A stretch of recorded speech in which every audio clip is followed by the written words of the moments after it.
ನಿರ್ಮತ್ಯೋಗ್ರಭವಾರ್ಣವೇ ನಿಜಮನೋಭೀಷ್ಟಂ ದಿಶಾಮೀತಿ ಯಃ ಸಮ್ಯಕ್ ಜ್ಞಾಪಯಿತುಂ ಕರೇಣ ವಿಲಸನ್ಮಂತಾನಮನ್ಯೇನ ಚ ರಮ್ಯಂ ದಾಮದಧನ್ಮಹೇಶರಜತಗ್ರಾಮಶ್ರಿಯೋಲಂಕೃತಿಃ ಕರ್ಮಂದೀಶ್ವರ ಭಕ್ತಿಬಂಧನವಶಃ ಪ್ರೀತೋಸ್ತು ಕೃಷ್ಣಪ್ರಭುಃ ಯೋಂತಃ ಪ್ರವಿಶ್ಯ ಮಮ ವಾಚಮಿಮಾಂ ಪ್ರಸುಪ್ತಾಂ ಸಂಜೀವಯದ್ಯಖಿಲಶಕ್ತಿಧರಸ್ವಧಾಮ್ನಾ ಅನ್ಯಾಂಶ್ಚ ಹಸ್ತಚರಣಶ್ರವಣತ್ವಗಾದೀನ್ ಪ್ರಾಣಾನ್ನಮೋ ಭಗವತೆ ಪುರುಷಾಯ ತುಭ್ಯಂ ಆಚಾರ್ಯಪವನೋಸ್ಮಾಕಂ ಆಚಾರ್ಯಾಣಿ ಚ ಭಾರತೀ ದೇವೋ ನಾರಾಯಣ ಶ್ರೀಶಃ ದೇವಿ ಮಂಗಲದೇವತಾ ಯೋ ವಿಪ್ರಲಂಭ ವಿಪರೀತಮತಿಪ್ರಭೂತಾನ್ ವಾದಾನ್ನಿರಸ್ಯ ಕೃತವಾನ್ ಭುವಿ ತತ್ವವಾದಂ ಸರ್ವೇಶ್ವರೋ ಹರಿರಿತಿ ಪ್ರತಿಪಾದಯಂತಂ ಆನಂದತೀರ್ಥಮುನಿವರ್ಯಮಹಂ ನಮಾಮಿ ಆಪಾದಮೌಲಿಪರ್ಯಂತಂ ಗುರುಣಾಮಾಕೃತಿಂ ಸ್ಮರೇತ್ ತೇನ ವಿಘ್ನಾಃ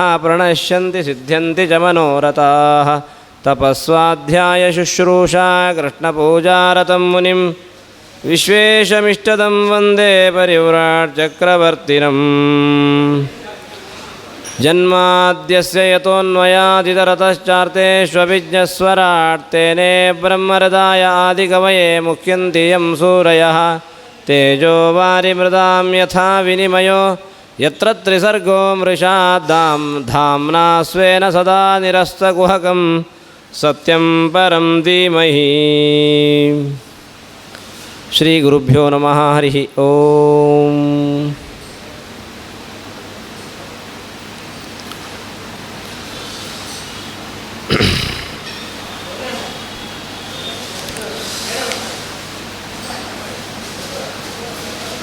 ಧರ್ಮರಾಜ ನಾರದರ ಬಳಿ ಇನ್ನೊಂದು ಪ್ರಶ್ನೆಯನ್ನು ಕೇಳ್ತಾ ಇದ್ದಾನೆ.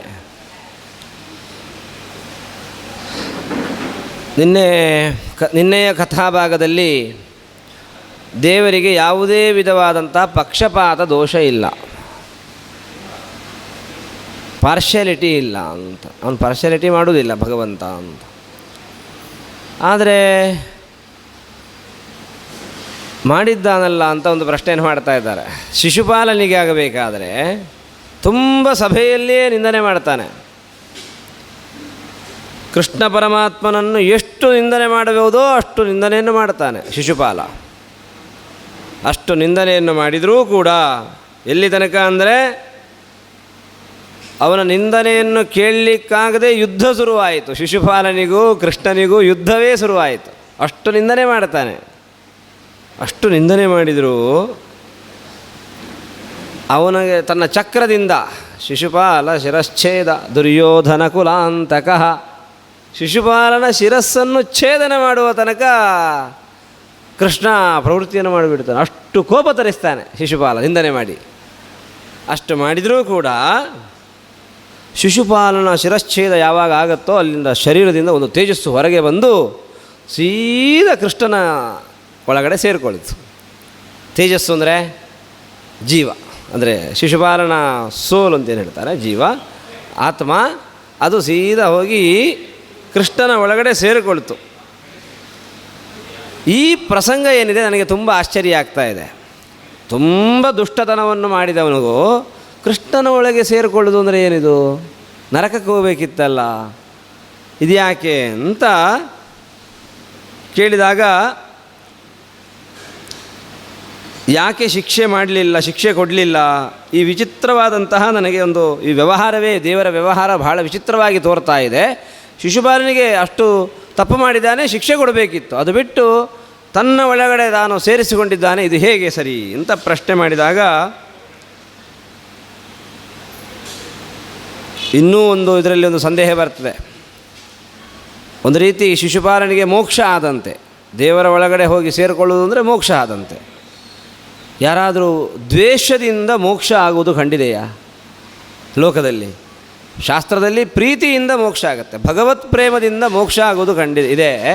ಆದರೆ ಶಿಶುಪಾಲ ಮಾಡಿದ್ದು ದ್ವೇಷದಿಂದ ಮೋಕ್ಷ. ಹಾಗಾದರೆ ಎಲ್ಲರೂ ದ್ವೇಷ ಮಾಡೋಣ, ದ್ವೇಷ ಮಾಡಿದವರಿಗೆಲ್ಲರೂ ಮೋಕ್ಷ ಆಗಲಿ. ಎರಡು ಪ್ರಶ್ನೆ ಮಾಡಿದ. ಒಂದು, ತಪ್ಪು ಮಾಡಿದರೂ ಶಿಕ್ಷೆ ಕೊಡಲಿಲ್ಲ, ದ್ವೇಷ ಮಾಡಿದರೂ ಮೋಕ್ಷ ಕೊಟ್ಟ, ಇದು ಹೇಗೆ ಅನ್ನುವ ಪ್ರಶ್ನೆಗೆ ಕೃಷ್ಣ ಇವರು ನಾರದರು ಉತ್ತರ ಕೊಡ್ತಾರೆ, ಇಲ್ಲಿ ಶಿಶುಪಾಲ ಬೈದರೂ ಕೂಡ ಉತ್ತಮ ಗತಿಯನ್ನು ಕೊಟ್ಟಿದ್ದಾನೆ ಅಂದರೆ ಇದರ ಹಿಂದೆ ಏನಿದೆ ಅಂತ ಆಲೋಚನೆ ಮಾಡಬೇಕು. ಅವನ ಕೆಟ್ಟ ಮಾತುಗಳನ್ನು ಕೇಳಿಸಿಕೊಳ್ಳಿಲ್ಲ ಕೃಷ್ಣ, ಅವನ ಹಿನ್ನೆಲೆಯನ್ನು ನೋಡಿದ. ಯಾಕೆ ಕೆಟ್ಟ ಮಾತನ್ನು ಆಡಿದ ಶಿಶುಪಾಲ? ಸ್ವಭಾವದಿಂದ ಅವನು ಈ ರೀತಿ ಅಂದರೆ ತಾನು ಬೈತಾ ಇದ್ದಾನೋ, ಪ್ರಭಾವದಿಂದ ಬೈತಾ ಇದ್ದಾನೋ? ಸ್ವಭಾವ ಆದರೆ ಏನು ಮಾಡಲಿಕ್ಕಾಗೋದಿಲ್ಲ. ಪಾಪ ಒಬ್ಬ ಹುಡುಗ ಯಾರದ್ದೋ ಸಹವಾಸಕ್ಕೊಳಗಾಗಿ, ಸಾತ್ವಿಕ ಹುಡುಗ ಸಹವಾಸಕ್ಕೊಳಗಾಗಿ ತಪ್ಪು ಮಾಡಿದರೆ ಅಪ್ಪ ಅಮ್ಮ ಏನು ಮಾಡ್ತಾರೆ? ಕ್ಷಮಾ ಕೊಡ್ತಾರೆ. ಆದರೆ ಸ್ವಭಾವವೇ ಆಗಿದ್ದರೆ ಅದನ್ನು ಸರಿ ಮಾಡಲಿಕ್ಕೆ ಸಾಧ್ಯವೇ ಇಲ್ಲ. ಶಿಶುಪಾಲ ಅವನು ಜಯ ವಿಜಯರಾಗಿ ತಾನು ದ್ವಾರಪಾಲಕನ ಸೇವಾ ಮಾಡ್ತಾ ಇರಬೇಕಾದ ನಾರಾಯಣನಿಗೆ ಅಲ್ಲಿ ತಪ್ಪು ಅಂದರೆ ಒಳಗೆ ಹೋಗ್ಲಿಕ್ಕೆ ಬಿಡಲಿಲ್ಲ, ಶಾಪ ಕೊಟ್ಟರು ಸನಕಾದಿಗಳು. ಹಾಗಾಗಿ ಪ್ರಮಾದದಿಂದ ಸನಕಾದಿಗಳ ಶಾಪಕ್ಕೆ ಗುರಿಯಾಗಿ ಅವನು ಇಂತಹ ಜನ್ಮಗಳನ್ನು ಪಡೆದಿದ್ದಾನೆ. ಆದರೆ ಅಂತರಂಗದಲ್ಲಿ ದೇವರದು ತುಂಬ ದೊಡ್ಡ ಭಕ್ತ ಶಿಶುಪಾಲ, ಅಂತರಂಗದಲ್ಲಿ ದೊಡ್ಡ ಭಕ್ತ ಆದ ಕಾರಣ ಒಂದು ಕಡೆ ಭಕ್ತಿಯನ್ನೂ, ಅಂತರಂಗದಲ್ಲಿರುವ ಭಕ್ತಿಯನ್ನೂ ಗಮನಿಸಬೇಕು. ಈಗ ಪ್ರಭಾವಕ್ಕೆ ಒಳಗಾದಾಗ ಏನು ಬಿರುಸು ನುಡಿಗಳಿಂದ ಮಾತನಾಡಿದ, ದ್ವೇಷ ಮಾಡಿದ, ಅದನ್ನೂ ಗಮನಿಸಬೇಕು. ಇವು ಎರಡರಲ್ಲಿ ಯಾವುದನ್ನು ಗಮನಿಸಬೇಕು ಅಂದರೆ ಅಂತರಂಗದಲ್ಲಿರುವ ಭಕ್ತಿಯನ್ನು ಗಮನಿಸಿ ಕೃಷ್ಣ ಶಿಶುಪಾಲನಿಗೆ ಏನು ಮಾಡಿದ? ಒಳಗಡೆ ತಾನು ಮೋಕ್ಷವನ್ನು ಕೊಟ್ಟ. ಅಂದರೆ ಇದೊಂದು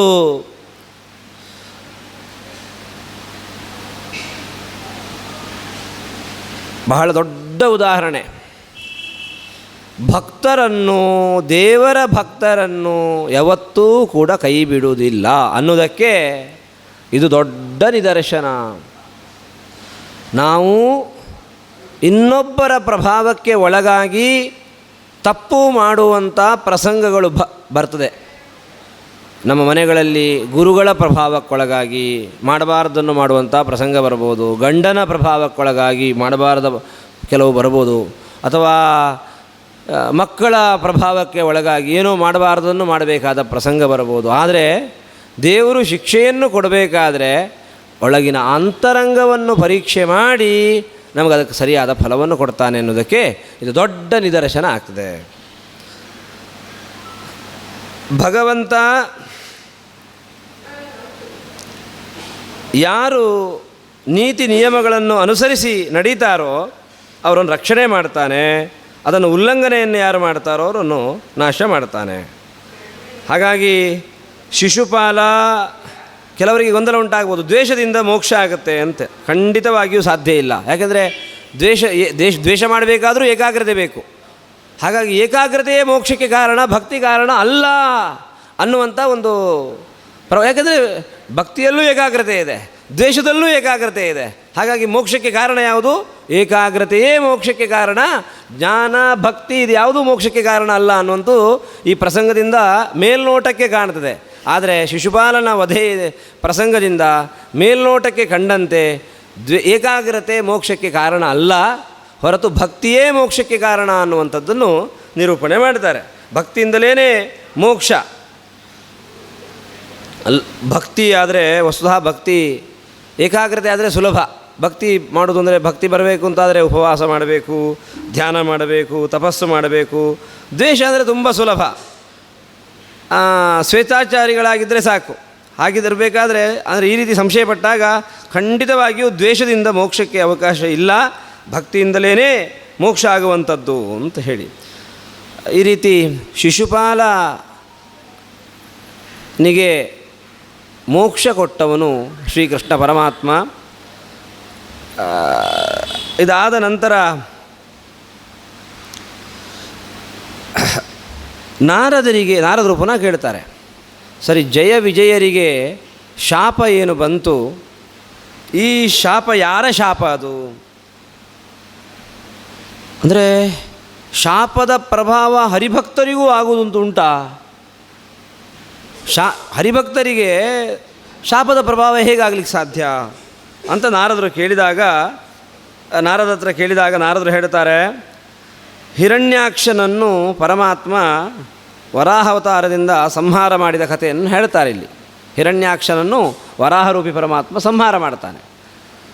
ಸಂಹಾರ ಮಾಡಿದಾಗ ಅಣ್ಣ ಹಿರಣ್ಯಕಶಿಪಿಗೆ ಭಾಳ ಸಿಟ್ಟು ಬಂದು ವಿಷ್ಣುವಿನ ಭಕ್ತರು ಎಲ್ಲೆಲ್ಲಿದ್ದಾರೋ ಭೂಲೋಕದಲ್ಲಿ ಅವರೆಲ್ಲರಿಗೂ ಕೂಡ ಒಂದು ರೀತಿಯಲ್ಲಿ ಹಿಂಸೆಯನ್ನು ಕೊಟ್ಟು, ತಪಸ್ಸು ಎಲ್ಲಿ ಆಗ್ತಾ ಇದೆ ಅದಕ್ಕೆ ತೊಂದರೆಯನ್ನು ಕೊಟ್ಟು, ವೇದಾಧ್ಯಯನ ಎಲ್ಲಿ ಆಗ್ತಾ ಇದೆ ಅದಕ್ಕೆ ತೊಂದರೆಯನ್ನು ಕೊಟ್ಟು, ವ್ರತ ದಾನ ಎಲ್ಲವನ್ನೂ ಕೂಡ ಕೆಡಿಸ್ತಾ ಇದ್ದ. ಅಷ್ಟೇ ಅಲ್ಲ, ತಾನು ಮಾತ್ರ ಮಾಡ್ತಾ ಇಲ್ಲ, ತನ್ನ ಅನುಯಾಯಿಗಳಿಗೆ ಹೇಳ್ತಾ ಇದ್ದ, ಎಲ್ಲಿ ದಾನ ಆಗ್ತಾ ಇದೆ, ಋಷಿಗಳಿದ್ದಾರೆ, ಬ್ರಾಹ್ಮಣರಿದ್ದಾರೆ, ಅವರನ್ನೆಲ್ಲ ಹಿಂಸೆ ಮಾಡಿ, ಬ್ರಾಹ್ಮಣರ ಮನೆಗಳಿಗೆ ಬೆಂಕಿ ಹಚ್ಚಿರಿ, ಹೊಡೀರಿ, ಕೊಲ್ಲಿ ಅಂಥೇಳಿ ಹಿರಣ್ಯಕಶಿಪು ಆದೇಶ ಮಾಡ್ತಾನೆ. ಅವರೆಲ್ಲರೂ ಕೂಡ ಗ್ರಾಮಗಳಿಗೆ ಹೋಗಿ ಎಲ್ಲ ಜನರ ನೆಮ್ಮದಿಯನ್ನು ಹಾಳು ಮಾಡ್ತಾರೆ. ಭಗವಂತನ ನೀತಿ ನಿಯಮಗಳನ್ನೆಲ್ಲವನ್ನೂ ಮೀರಿ ಅವರೆಲ್ಲ ಕಡೆ ತೊಂದರೆಯನ್ನು ಮಾಡ್ತಾರೆ. ಹಿರಣ್ಯಕಶಿಪುಗಳಿಗೆ ಇಷ್ಟರಿಂದ ತೃಪ್ತಿ ಆಗಲಿಲ್ಲ. ಭೂಲೋಕದಲ್ಲಿರುವ ಜನರಿಗೆ ಮಾತ್ರ ತೊಂದರೆ ಮಾಡುವುದಲ್ಲ, ದೇವತೆಗಳಿಗೂ ತೊಂದರೆ ಮಾಡಬೇಕು ಅನ್ನೋ ಕಾರಣಕ್ಕೋಸ್ಕರ ದೇವತೆಗಳ ಲೋಕಕ್ಕೆ ಹೋಗಿ ಮುತ್ತಿಗೆಯನ್ನು ಇಡ್ತಾನೆ. ಭೂಮಿ ನಡುಗ್ತಾ ಇದೆ, ಗ್ರಹ ಚಕ್ರಗಳು ಉದುರ್ಲಿಕ್ಕೆ ಶುರುವಾದವು. ದೇವತೆಗಳು ಎಲ್ರಿಗೂ ಕೂಡ ತುಂಬ ಭಯ ಆಯಿತು. ದೇವತೆಗಳೆಲ್ಲ ಹೋಗಿ ಬ್ರಹ್ಮದೇವರನ್ನು ಪ್ರಾರ್ಥನೆ ಮಾಡ್ತಾರೆ. ತಪಸ್ಸು ಏನಾದರೂ, ಅಷ್ಟರಲ್ಲಿ ಇವನು ಬಹಳ ದೊಡ್ಡ ತಪಸ್ಸನ್ನು ಬೇರೆ ಆಚರಣೆ ಮಾಡ್ತಾ ಇದ್ದಾನೆ. ಯಾರು? ಹಿರಣ್ಯಕಶಿಪು. ದೊಡ್ಡ ತಪಸ್ಸು ನೋಡಿ. ಸಜ್ಜನರು ಒಂದು ವೇಳೆ ತಪಸ್ಸು ಮಾಡಿದರೆ ಆ ತಪಸ್ಸಿನಿಂದ ಲೋಕಕ್ಕೂ ಕ್ಷೇಮ, ತನಗೂ ಕ್ಷೇಮ. ದುರ್ಜನರು ಒಂದು ವೇಳೆ ತಪಸ್ಸು ಮಾಡಿದರೆ ಲೋಕಕ್ಕೂ ಹಾನಿ, ತನಗೂ ಹಾನಿ. ಅಂಥ ತಪಸ್ಸು ಮಾಡ್ತಾನೆ. ಎಷ್ಟು ವಿಧವಾದ ಘೋರ ತಪಸ್ಸು ಅಂದರೆ, ಅವರು ಹೋಗ್ತಾರೆ ಬ್ರಹ್ಮದೇವರು ದೇವತೆಗಳ ಪ್ರಾರ್ಥನೆಯನ್ನು ಕೇಳಿ, ಅವನು ನೋಡೋಣ ಎಲ್ಲಿ ತಪಸ್ಸು ಮಾಡ್ತಾ ಇದ್ದಾನೆ ಹಿರಣ್ಯಕಶಿಪು ಅಂತ ಹೇಳಿ ಹೋಗ್ತಾರೆ. ಹಿರಣ್ಯಕಶಿಪಿನ ಹತ್ರ ಹೋಗಿ ನೋಡ್ತಾರೆ. ಎಲ್ಲಿ ನೋಡಿದ್ರು ಹಿರಣ್ಯಕಶಿಪು ಕಾಣ್ತಾ ಇಲ್ಲ, ಹಿರಣ್ಯಕಶಿಪುವೇ ಕಾಣ್ತಾ ಇಲ್ಲ, ತಪಸ್ಸು ಮಾಡ್ತಾ ಇದ್ದಾನೆ. ಏನು ಕಾರಣ ಅಂದರೆ, ಅವನ ತಪಸ್ಸಿನ ಪ್ರಭಾವ ಹೇಗಿತ್ತು ಅಂದರೆ, ನ ದದರ್ಶ ಪ್ರತಿಚ್ಛನ್ನಂ ವಲ್ಮೀಕ ತೃಣಕೀಚಕೈ ಪಿಪೀಲಿಕಾಭಿ ಆಚೀರ್ಣ ಮೇಧಸ್ತ್ವಂ ಮಾಂಸಶೋಣಿತಂ. ಏನಂದರೆ, ಹಿರಣ್ಯಕಶಿಪುವಿನ ಯಾಕೆ ಕಾಣ್ತಾ ಇಲ್ಲ ಹಿರಣ್ಯಕಶಿಪು ಅಂದರೆ, ತನ್ನ ಮೈ ಮೇಲೆಲ್ಲ ವಲ್ಮೀಕ ಅಂದರೆ ಹುತ್ತ ಬೆಳೆದು ಬಿಟ್ಟಿದೆ. ಅಷ್ಟೇ ಅಲ್ಲ, ಹುಲ್ಲೆಲ್ಲ ಬೆಳೆದು ಬಿಟ್ಟಿದೆ, ಹುತ್ತದಲ್ಲಿ ಹುಲ್ಲು ಬೆಳೆದಿದೆ. ಆನಂತರ ಒಂದು ರೀತಿ ಮುಳ್ಳುಗಳು, ಕಂಟಕಗಳು, ಬಳ್ಳಿಗಳು, ಎಲ್ಲಿ ತನಕ ಅಂದರೆ ಇರುವೆಗಳು ಅವನ ಮಾಂಸಗಳನ್ನೆಲ್ಲ ತಿಂದು ಬಹಳ ಒಂದು ರೀತಿ ಪಾರಣೆಗೆ ಇರುವೆಗಳೆಲ್ಲ ತಿನ್ನಲಿಕ್ಕೆ ಶುರು ಮಾಡಿಬಿಟ್ಟಿದ್ದಾವೆ. ಬ್ರಹ್ಮದೇವರ ಮನಸ್ಸು ಕರಗುವಷ್ಟು ತಪಸ್ಸು ಮಾಡಿಬಿಟ್ಟಿದ್ದಾನೆ. ಬ್ರಹ್ಮದೇವರು ಹೇಳ್ತಾರಂತ, ನೋಡಿ ಹೇಳು, ನಾನು ತಪಸ್ಸು ಮಾಡಿದವರಿಗೆಲ್ಲರಿಗೂ ವರವನ್ನು ಕೊಟ್ಟಿದ್ದೇನೆ, ನೀನು ಕೂಡ ಋಷಿಮುನಿಗಳು ಕೂಡ ಇಂಥ ತಪಸ್ಸನ್ನು ಮಾಡಿದ್ದಾರೆ, ನಿನಗೂ ನಾನು ವರ ಕೊಡ್ತೇನೆ, ಏನು ಬೇಕು ವರ ಕೇಳು ಅಂತ ಹಿರಣ್ಯಕಶಿಪುವಿಗೆ ಬ್ರಹ್ಮದೇವರೇ ವರ ಕೇಳು ಅಂತ ವರವನ್ನು ಕೇಳಿದಾಗ ನೋಡಿ, ಇಡೀ ಸ್ವಾರ್ಥವನ್ನು ಬಿಟ್ಟು ತನ್ನ ಸ್ವಾರ್ಥದ ಉದ್ದೇಶದಿಂದ ತಪಸ್ಸು ಮಾಡಿದ್ದಾನೆ. ಒಂದು ವೇಳೆ ಸ್ವಾರ್ಥವನ್ನು ಬಿಟ್ಟು ಇದರ ಏಕದೇಶ 15% ಕಾಲು ಭಾಗ ಅಥವಾ ಅರ್ಧ ಭಾಗ ತಪಸ್ಸು ಮಾಡಿದರೂ ಕೂಡ ಲೋಕಕ್ಕೂ ಕ್ಷೇಮ, ತನಗೂ ಕ್ಷೇಮ ಆಗ್ತಿತ್ತು. ಅದೇ ಸ್ವಾರ್ಥವನ್ನು ಇಟ್ಟುಕೊಂಡು ತಪಸ್ಸು ಮಾಡಿದ್ರಿಂದ ತನಗೂ ಪ್ರಯೋಜನ ಇಲ್ಲ, ಲೋಕಕ್ಕೂ ಹಾನಿ, ಕಂಟಕ. ಅಂಥ ಪ್ರಾಯ ನಾವು ಕೂಡ ಜೀವನದಲ್ಲಿ ಕಷ್ಟಪಡ್ತೇವೆ. ನಮಗೇ ಕಷ್ಟಪಟ್ಟರೆ ಅದು ತಾಪ, ಇನ್ನೊಬ್ಬರಿಗೋಸ್ಕರ ಕಷ್ಟಪಟ್ಟರೆ ಅದು ತಪಸ್ಸಾಗತ್ತೆ. ಹಾಗೆ ಹಿರಣ್ಯಕಶಿಪು ತನ್ನ ಸ್ವಾರ್ಥದ ಉದ್ದೇಶದಿಂದ ತಪಸ್ಸನ್ನು ಮಾಡಿದ. ಅದು ಏನಾಯ್ತದು? ತಾಪವೇ ಆಯಿತೇ ಹೊರತು ತಪಸ್ಸಾಗಲಿಲ್ಲ. ಹಾಗಾಗಿ ಇನ್ನೊಬ್ಬರ ಉದ್ದೇಶದಿಂದ ನಮ್ಮ ಶರೀರವನ್ನು ತುಂಬ ದಣಿಸಿಕೊಂಡ್ರೆ ಅದು ತಪಸ್ಸಾಗಿ ಪರಿಣಾಮ ಆಗುತ್ತೆ. ನಮ್ಮ ಉದ್ದೇಶದಿಂದಲೇ ಒಂದು ವೇಳೆ ನಾವು ಏನಾದರೂ ಕಷ್ಟಪಟ್ಟೆವು ಅಂತಾದರೆ ಅದು ತಾಪ ಆಗ್ತದೆ. ನಿನ್ನ ತಪಸ್ಸನ್ನು ನಿಲ್ಲಿಸು, ಎಲುಬು ಮಾತ್ರ ಕಾಣ್ತಾ ಇದೆ, ವರವನ್ನು ಕೇಳು ಅಂತ ಹೇಳಿದಾಗ ಕೈಯನ್ನು ಜೋಡಿಸಿ ಬ್ರಹ್ಮದೇವರನ್ನು ಸ್ತೋತ್ರ ಮಾಡ್ತಾನೆ, ವರವನ್ನು ಬೇಡ್ತಾ ಇದ್ದಾನೆ. ನನ್ನ ತಪಸ್ಸಿನಿಂದ ಒಂದು ವೇಳೆ ನೀನು ಸಂಪ್ರೀತನಾಗಿದ್ದಲ್ಲಿ ನಾನು ವರಗಳನ್ನು ಕೇಳ್ತಾ ಇದ್ದೇನೆ. ಮೊದಲನೇ ವರ, ನೀನು ಸೃಷ್ಟಿ ಮಾಡಿದ ಯಾವುದೇ ಪ್ರಾಣಿಯಿಂದ ನನಗೆ ಮರಣ ಬರಬಾರ್ದು, ನಾನು ಸಾಯಬಾರ್ದು. ಆಯಿತು ಅಂತ ಹೇಳಿದ ಬ್ರಹ್ಮದೇವರು. ಅಷ್ಟು ಹೇಳಿದ ಕೂಡಲೇ ಆಲೋಚನೆ ಮಾಡ್ತಾನೆ, ನಾನು ಸಿಕ್ಕಿ ಬೀಳ್ತೇನೆ. ಅಷ್ಟು ನಾನು ಪ್ರಾಣಿಗಳಿಂದ ಮರಣ ಇಲ್ಲ, ಒಂದು ವೇಳೆ ವ್ಯಕ್ತಿಯಿಂದ ಮರಣ ಬಂದರೆ ಅಂತ ಆಲೋಚನೆ ಮಾಡಿ ವ್ಯಕ್ತಿಯಿಂದಲೂ ಮರಣ ಬರಬಾರ್ದು ಅಂತ ಹೇಳ್ತಾನೆ. ವ್ಯಕ್ತಿಯಿಂದ ಹೀಗೆ ಪುನಃ ಇನ್ನೂ ಆಲೋಚನೆ ಮಾಡ್ತಾನೆ, ಒಳಗೂ ಸಾಯಬಾರ್ದು, ಹೊರಗೂ ಸಾಯಬಾರ್ದು, ಆಮೇಲೆ ಭೂಮಿಯಲ್ಲೂ ಸಾಯಬಾರ್ದು, ಆಕಾಶದಲ್ಲೂ ಸಾಯಬಾರ್ದು, ಹಗಲಿನಲ್ಲಿ ರಾತ್ರಿಯಲ್ಲಿ ಸಾಯಬಾರ್ದು. ಅಂದರೆ ಎಲ್ಲಿ ಮರಣಕ್ಕೆ ಅವಕಾಶ ಇದೆಯೋ ಅಲ್ಲೆಲ್ಲ ಕಡೆ ಎಲ್ಲಿ ಮರಣಕ್ಕೆ ಬರಲಿಕ್ಕೆ ಅವಕಾಶ ಇದೆ. ಹಾಗಾಗಿ ವರಗಳಿಂದ ಬಂಧನ ಮಾಡಿಬಿಡ್ತಾನೆ. ಮರಣ ಬರಲೇಬಾರದು ಅನ್ನುವ ಕಾರಣಕ್ಕೋಸ್ಕರ ಎಲ್ಲ ಅಷ್ಟು ವರಗಳನ್ನು ಕೇಳಿ ತಾನೇನು ಮಾಡ್ತಾನೆ, ತನ್ನ ಸಂರಕ್ಷಣೆಯನ್ನು ಮಾಡಿಕೊಳ್ತಾನೆ. ಹಿರಣ್ಯಕಶಿಪು ಬಹಳ ಸಂತೋಷ ಆಯಿತು. ಇಷ್ಟು ನನಗಿನ್ಯಾರು ಸಮ, ಎಲ್ಲಿಂದಲೂ ಮರಣ ಇಲ್ಲ ಅಂತಾದ ಮೇಲೆ ನನಗೆ ಯಾರು ಸಮ ಇದೆ, ಯಾರೂ ಸಮರಿಲ್ಲ, ನಾನು ಅತ್ಯಂತ ಶ್ರೇಷ್ಠ ಅಂತ ತಿಳ್ಕೊಂಡು ಎಲ್ಲ ಕಡೆ ದೇವತೆಗಳ ಹತ್ರ ಹೋಗಿ ಯುದ್ಧ ಮಾಡಿ ಅವರಿಗೆಲ್ಲ ತೊಂದರೆಯನ್ನು ಕೊಡ್ತಾ ಇರ್ತಾನೆ. ಅಷ್ಟರಲ್ಲಿ ದೇವತೆಗಳೆಲ್ಲರೂ ಕೂಡ ದೇವರ ಹತ್ರ ಹೋಗಿ ಮೊರೆ ಹೊಂತಾರೆ, ದೇವರನ್ನು ಸ್ತೋತ್ರ ಮಾಡುತ್ತಾರೆ. ನೋಡಿ, ಇವತ್ತು ದೇವತೆಗಳಿಗೆ ಭಗವಂತ ಅಶರೀರವಾಣಿ, ಭಗವಂತ ತಾನು ದೇವತೆಗಳಿಗೆ ಒಂದು ಅಶರೀರವಾಣಿ ಆಗತ್ತೆ. ಏನು? ಮಾ ಭೈಷ್ಟ ವಿಬುಧ ಶ್ರೇಷ್ಠ, ನೀವ್ಯಾರೂ ಕೂಡ ಹೆದರಬೇಡಿ, ನಿಮಗೆಲ್ಲರಿಗೂ ಕೂಡ ಮಂಗಳ ಆಗತ್ತೆ, ಶ್ರೇಯಸ್ಸಾಗ್ತದೆ. ನೀವೆಲ್ಲ ಚೆನ್ನಾಗಿ ಚಿಂತನೆ, ನನ್ನ ಬಗ್ಗೆ ಸ್ಮರಣೆಯನ್ನು ಮಾಡಿದ್ದೀರಿ ಅಂತ ನನ್ನನ್ನು ಯಾರು ತಿಳ್ಕೊಳ್ತಾರೋ ಅವರಿಗೆ ಖಂಡಿತವಾಗಿಯೂ ಶ್ರೇಯಸ್ಸಾಗುತ್ತೆ ಅಂಥೇಳಿ ಅಶರೀರವಾಣಿ ಆಗ್ತದೆ. ದೇವರು ಆಕಾಶದಲ್ಲಿ ನಿಂತುಕೊಂಡು ಅವರಿಗೆಲ್ಲರಿಗೂ ಕೂಡ ಅಭಯದಾನವನ್ನು ಮಾಡ್ತಾನೆ. ಆ ನಂತರ ಅಂಥ ಸಂದರ್ಭದಲ್ಲಿ ಒಂದು ಮಾತನ್ನು ಹೇಳ್ತಾರೆ, ದೇವತೆಗಳು ತುಂಬ ಭಯಗ್ರಸ್ತರಾದಾಗ ಅಭಯದಾನವನ್ನು ಮಾಡ್ತಾನೆ.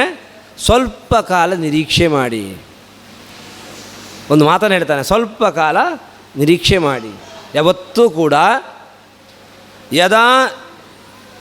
ಒಂದು ಬಹಳ ಅದ್ಭುತವಾದ ಮಾತು, ಗಮನದಲ್ಲಿಟ್ಕೊಳ್ಬೇಕಾದ ಮಾತು. ಇದನ್ನು ಜೀವನದಲ್ಲಿ, ಸಂಸಾರದಲ್ಲಿ ನಾವು ಅಸುರರು ಅಂದರೆ ನಮಗೆ ಪಾಪ ಕರ್ಮಗಳು ಆಗ್ಬೋದು ಅಥವಾ ಕಲಿ ಆಗ್ಬೋದು, ಅವರಿಂದ ಹಿಂಸೆಗೊಳಪಡ್ತಾ ಇರ್ತೇವೆ. ಆದರೆ ದೇವರನ್ನು ಮೊರೆ ಹೊಂದಿದರೆ ಖಂಡಿತವಾಗಿಯೂ ಅದರಿಂದ ರಕ್ಷಣೆ ಸಿಗ್ತದೆ. ಅದಕ್ಕೆ ಅವನೇದೇ ಮಾತು, ಯಾವತ್ತೂ ಕೂಡ ಯದಾ ದೇವೇಶು ವೇದೇಶು ಗೋಷು ವಿಪ್ರೇಷು ಸಾಧುಷು ಧರ್ಮೇ ಮೈಚ ವಿದ್ವೇಷ ಸವಾ ಆಶು ವಿನಶ್ಯತಿ. ಬಹಳ ಅದ್ಭುತವಾದ ಮಾತು. ಯಾರು ವೇದಗಳಲ್ಲಿ, ದೇವತೆಗಳಲ್ಲಿ, ಗೋವುಗಳಲ್ಲಿ, ಬ್ರಾಹ್ಮಣರಲ್ಲಿ, ಸಜ್ಜನರಲ್ಲಿ, ಧರ್ಮದಲ್ಲಿ, ಭಗವಂತನಲ್ಲಿ ದ್ವೇಷವನ್ನು ಮಾಡ್ತಾರೋ ಅವರಿಗೆ ಯಾವತ್ತೂ ಕೂಡ ಉಳಿಗಾಲ ಇಲ್ಲ. ಇದಕ್ಕೆ ವಿಪರೀತವಾಗಿ ಯಾರು ದೇವರಲ್ಲಿ, ವೇದಗಳಲ್ಲಿ, ಗೋವುಗಳಲ್ಲಿ, ಬ್ರಾಹ್ಮಣರಲ್ಲಿ, ಸಜ್ಜನರಲ್ಲಿ, ಧರ್ಮದಲ್ಲಿ ಭಗವಂತನನ್ನು ಪ್ರೀತಿ ಮಾಡ್ತಾರೋ, ಭಗವಂತನನ್ನು ಸ್ಮರಿಸ್ತಾರೋ ಅವರಿಗೆ ಖಂಡಿತವಾಗಿಯೂ ಅಳಿವಿಲ್ಲ, ಅಂದರೆ ಉಳಿವು ಇದ್ದೇ ಇದೆ. ಮತ್ತು ಈಗ ದೇವತೆಗಳು ಕಷ್ಟಪಡ್ತಾ ಇದ್ದಾರಾ ಇಲ್ಲೋ? ತುಂಬ ಕಷ್ಟಪಡ್ತಾ ಇದ್ದಾರಲ್ಲ. ಅಂದರೆ ದೇವತೆಗಳು ತತ್ಕಾಲದಲ್ಲಿ ಕಷ್ಟಪಡ್ತಾ ಇದ್ದಾರೆ, ಇನ್ನು ಮುಂದೆ ಉಳಿಗಾಲ ಬರ್ತದೆ. ಆದರೆ ಅಸುರರಿಗಾಗಬೇಕಾದರೆ, ಯಾರಿಗೆ ಧರ್ಮದಲ್ಲಿ ನಂಬಿಕೆ ಇಲ್ಲೋ ಅವರಿಗೆ ಮಾತ್ರ ಉಳಿಗಾಲ ಇಲ್ಲ. ಆದ್ದರಿಂದ ದೇವತೆಗಳೇ, ಸ್ವಲ್ಪ ಸಮಯದಲ್ಲಿ ನನ್ನ ಉತ್ತಮ ಭಕ್ತನಾಗಿರ್ತಕ್ಕಂಥ, ಯಾರಲ್ಲೂ ಕೂಡ ವೈರ ಮಾಡದೇ ಇರತಕ್ಕಂತಹ ಒಬ್ಬ ಶಾಂತನಾಗಿರ್ತಕ್ಕಂಥ ಮಹಾನುಭಾವ ಪ್ರಹ್ಲಾದ ಹಿರಣ್ಯಕಶಿಪುವಿಗೆ ಮಗನಾಗಿ ಹುಡ್ತಾನೆ. ಅವನಲ್ಲಿ ಬಹಳಷ್ಟು ದ್ವೇಷವನ್ನು ಮಾಡ್ತಾನೆ. ಎಷ್ಟೇ ವರ ಇದ್ದರೂ ಕೂಡ ಅಂಥ ಸಂದರ್ಭದಲ್ಲಿ ನಾನು ಅವನನ್ನು ಸಂಹಾರ ಮಾಡ್ತೇನೆ ಅಂತ ಹೇಳಿ ವರದಾನ ಮಾಡಿದ. ಈ ಕಥೆಯಿಂದ ಗೊತ್ತಾಗುವಂಥದ್ದು ಏನು ಅಂದರೆ, ಹರಿಭಕ್ತರಿಗೆ ಪ್ರಾಯ ಇವತ್ತು ನಮಗೆ ಇಷ್ಟು ನಾನು ದೇವರ ಸೇವೆ ಮಾಡ್ತೇನೆ, ಇಷ್ಟು ನಾನು ದೇವರಲ್ಲಿ ಭಕ್ತಿ ಮಾಡ್ತೇನೆ, ಬೆಳಿಗ್ಗೆ ಸಾಯಂಕಾಲ ಸರ್ವದಾ ನಾನು ದೇವರಲ್ಲಿ ನಂಬಿಕೆಯನ್ನಿಟ್ಟಿದ್ದೇನೆ, ಗೋವುಗಳಲ್ಲಿ, ಬ್ರಾಹ್ಮಣರಲ್ಲಿ, ವೇದದಲ್ಲಿ, ಶಾಸ್ತ್ರದಲ್ಲಿ ನಂಬಿಕೆಯನ್ನಿಟ್ಟುಕೊಂಡು ಜೀವನವನ್ನು ಮಾಡ್ತಾ ಇದ್ದೇನೆ, ಆದರೆ ನನಗೆ ಯಾವುದರಲ್ಲೂ ಕೂಡ ನನಗೆ ಸಹಕಾರ ಸಿಗ್ತಾ ಇಲ್ಲ, ನನಗೆ ಅನುಕೂಲ ಆಗ್ತಾ ಇಲ್ಲ, ನನಗೆ ಪ್ರತಿಕೂಲವೇ, ನನಗೆ ಅದಕ್ಕೆ ತೊಂದರೆ ಆಗ್ತಾ ಇದೆ ಮಾಡಲಿಕ್ಕೆ ಅಂತ ಮನಸ್ಸಿನಲ್ಲಿ ಬಂದಾಗ ತುಂಬ ನಮಗೆ ದುಃಖ ಆಗ್ತದೆ. ಯಾಕೆ ಹೀಗಾಗ್ತಾ ಇದೆ? ಕೆಲವರು ನಂಬಿಕೆಯನ್ನು ಕಳ್ಕೊಳ್ತಾರೆ, ಕೆಲವರು ದುಃಖ ಪಟ್ಕೊಂಡೇ ಭಕ್ತಿಯನ್ನು ಮಾಡ್ತಾ ಇರ್ತಾರೆ. ಅಂಥ ಸಂದರ್ಭದಲ್ಲಿ ಇಂಥ ಮಾತುಗಳು ತುಂಬ ನಮಗೆ ಸ್ಫೂರ್ತಿಯನ್ನು ಕೊಡ್ತದೆ. ಖಂಡಿತವಾಗಿಯೂ ಇದು ಒಂದು ಜನ್ಮ ಅಂತಲ್ಲ, ಜನ್ಮಾಂತರದ ಸಾಧನೆ ಆಗುತ್ತೆ. ಈ ಜನ್ಮದಲ್ಲಿ ನಾವು ಮಾಡಿದಂತಹ ಎಲ್ಲ ಧರ್ಮಗಳು, ಗೋವಿನಲ್ಲಾಗ್ಬೋದು, ವಿಪ್ರಲ್ಲಾಗ್ಬೋದು, ವೇದಗಳಲ್ಲಾಗ್ಬೋದು, ಇದೆಲ್ಲವೂ ಕೂಡ ಈ ಜನ್ಮದಲ್ಲಿ ನಮಗೆ ಅದು ಉಪಕಾರವನ್ನು ಮಾಡದೇ ಇದ್ದರೂ ಕೂಡ ಜನ್ಮಾಂತರದಲ್ಲಿ, ಇದೇ ಜನ್ಮದಲ್ಲಿ ಮಾಡ್ತದೆ, ಜನ್ಮಾಂತರದಲ್ಲಿ ನಿಶ್ಚಿತವಾಗಿಯೂ ಕೂಡ ನಮಗದು ನಮ್ಮನ್ನು ಉದ್ಧಾರವನ್ನು ಮಾಡ್ತದೆ ಅನ್ನೋದಕ್ಕೆ ಈ ಕಥೆ ತುಂಬ ದೊಡ್ಡ ದೃಷ್ಟಾಂತವಾಗಿ, ಸಾಕ್ಷಿಯಾಗಿ ಇರ್ತದೆ.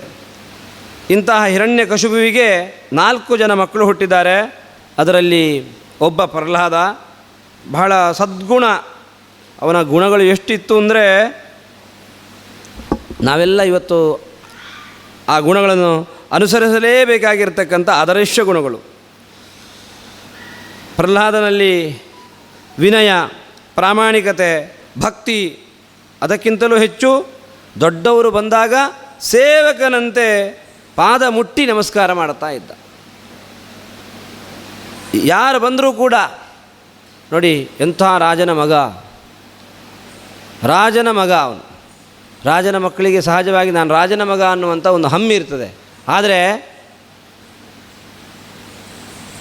ಜನರು ಯಾರಾದರೂ ಬಂದರೆ ಪಿತೃವತ್ ದೀನವತ್ಸಲಃ, ದುಃಖಿತರಾದಂಥ ಸಜ್ಜನರು ಬಂದರೆ ಏನು ಮಾಡ್ತಾರೆ, ತುಂಬ ತಂದೆಯಂತೆ ರಕ್ಷಣೆ ಮಾಡ್ತಾ ಇದ್ದ.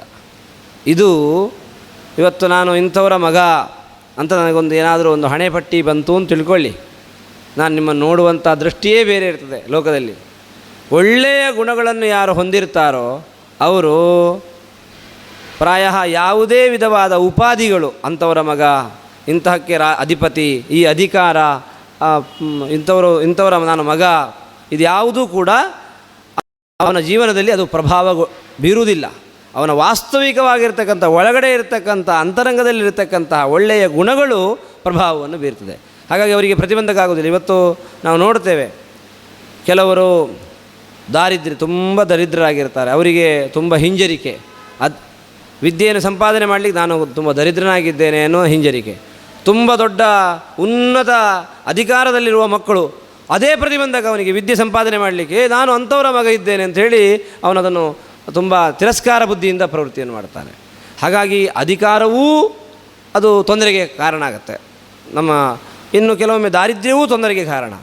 ಆದರೆ ಒಳ್ಳೆಯ ಗುಣಗಳಿದ್ದಾಗ ಅಧಿಕಾರವೂ ಇರಲಿ ಅಥವಾ ಏನು ದಾರಿದ್ರ್ಯವಾದರೂ ಇರಲಿ, ಏನಿದ್ರೂ ಕೂಡ ಅವರಲ್ಲಿರ್ತಕ್ಕಂಥ ಒಳ್ಳೆಯ ಗುಣಗಳು ಏನು ಮಾಡ್ತವೆ, ತಾನು ಅದನ್ನೆಲ್ಲ ಅದರ ಪ್ರಭಾವಕ್ಕೆ ಒಳಗಾಗದೆ ತಾನು ತನ್ನ ವ್ಯವಹಾರವನ್ನು ಮಾಡ್ತಾನೆ.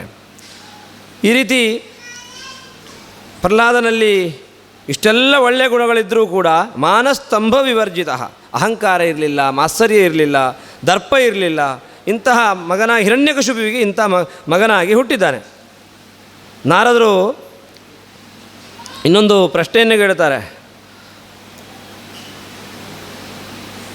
ಹಿರಣ್ಯಕಶಿಪು ಪ್ರಹ್ಲಾದನಿಗೆ ಯಾಕೆ ದ್ರೋಹವನ್ನು ಬಗೆತಾನೆ? ಇಷ್ಟು ಪ್ರಹ್ಲಾದನಿಗೆ ತುಂಬ ತೊಂದರೆಯನ್ನು ಕೊಡ್ತಾನೆ.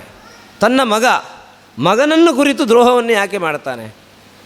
ಮಗನ ವಿರುದ್ಧವೇ ಯಾಕೆ ತಾನು ಇಷ್ಟೊಂದು ದ್ವೇಷ ಮಾಡ್ತಾನೆ? ಮಕ್ಕಳು ಎಷ್ಟೇ ದುಷ್ಟರಾಗಿರ್ಬೋದು, ಮಕ್ಕಳನ್ನು ದ್ವೇಷ ಮಾಡ್ತಾರಾ ಯಾರಾದರೂ? ಇವತ್ತು ಒಂದು ಲೋಕದಲ್ಲಿ ಗಾದೆ ಇದೆ, ಹೆಗ್ಗಣ ಮುದ್ದಾದರು ಅಂದರೆ ಮಕ್ಕಳು ತುಂಬ ಅಂದರೆ ಹೆತ್ತವರಿಗೆ ಏನದು ಹೆಗ್ಗಣವೇ ಮುತ್ತು ಅಂತ. ಅದು ಏನಾಗಿದ್ರೂ ತುಂಬ ಪ್ರೀತಿಪಾತ್ರವೇ. ಆದರೆ ಇದಕ್ಕೆ ವಿಪರೀತ, ಹಿರಣ್ಯಕಶಿಪು ತನ್ನ ಮಗನನ್ನೇ ದ್ವೇಷ ಮಾಡಿಬಿಟ್ಟ. ಏನು ಕಾರಣ ಇದಕ್ಕೆ ಅಂತ ಕೇಳಿದಾಗ ಇದು ನಂಬಲಿಕ್ಕೆ ಆಗುವುದಿಲ್ಲ. ನಾರದರು ಹೇಳ್ತಾರೆ, ಒಮ್ಮೆ ಶುಕ್ರಾಚಾರ್ಯರನ್ನು ಪುರೋಹಿತರನ್ನಾಗಿ ಮಾಡಿಕೊಂಡಿದ್ದರು. ಅವರಿಗಿಬ್ಬರು ಮಕ್ಕಳಿದ್ದರು, ಷಂಡ ಮತ್ತು ಮರ್ಕ ಅನ್ನುವಂಥ ಮಕ್ಕಳು. ಒಂದು ಗುರುಕುಲವನ್ನು ತೆರೆದಿದ್ದರು. ಪ್ರಹ್ಲಾದ ಆ ಗುರುಕುಲದಲ್ಲಿ ಅಧ್ಯಯನ ಮಾಡ್ತಾ ಇದ್ದ.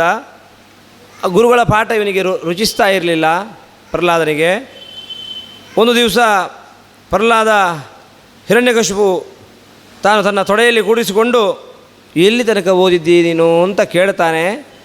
ಕೇಳಿದಾಗ ಏನಾದರೂ ಒಂದು ವಿಷಯವನ್ನು ನೀನು ಇಲ್ಲಿ ತನಕ ಪಾಠ ಕೇಳಿದ ವಿಷಯವನ್ನು ಒಪ್ಪಿಸು ಅಂತ ಹೇಳಿದರೆ ಪ್ರಹ್ಲಾದ ತೊಡೆಯಲ್ಲಿ ಕೂತ್ಕೊಂಡು, ಹಿರಣ್ಯಕಶಿಪಿನ ತೊಡೆಯಲ್ಲಿ ಕೂತ್ಕೊಂಡು ಹೇಳ್ತಾನೆ, ತತ್ಸಾಧು ಮನ್ಯೆ ಅಸುರವರ್ಯ ದೇಹಿನಾಂ ಸದಾ ಸಮುದ್ವಿಗ್ನ ಧಿಯಾಮ ಸದ್ಗ್ರಹಾತ್ ಹಿತ್ವಾತ್ಮ ಪಾಪಂ ಗ್ರಹಮಂಧಕೂಪಂ ವನಂಗತೋ ಯದ್ ಹರಿಮಾಶ್ರಯೇತ. ಇವತ್ತು ದೇವರನ್ನು ಸ್ಮರಣೆ ಮಾಡಬೇಕು ಅಂತ ಹೇಳಿಬಿಡ್ತಾನೆ. ತನ್ನ ತೊಡೆಯಲ್ಲಿ ಕೂತ್ಕೊಂಡು ಹಿರಣ್ಯಕಶಿಪಿಗೆ ಉಪದೇಶ ಮಾಡ್ತಾನೆ, ದೇವರನ್ನು ಸ್ಮರಣೆ ಮಾಡಬೇಕು ಅಂತ. ಅಯ್ಯೋ ಯಾಕೆ? ಇದಕ್ಕಿಂತ ಮಿಗಿಲಾಗಿರ್ತಕ್ಕಂಥ ತತ್ವವನ್ನು ನಾನು ಗುರುಕುಲದಲ್ಲಿ ನೋಡಲೇ ಇಲ್ಲ ಅಂಥೇಳಿ ತಂದೆಗೆ ಮಗ ಉಪದೇಶ ಮಾಡಿಬಿಡ್ತಾನೆ. ಇಷ್ಟು ಹೇಳಿದಾಗ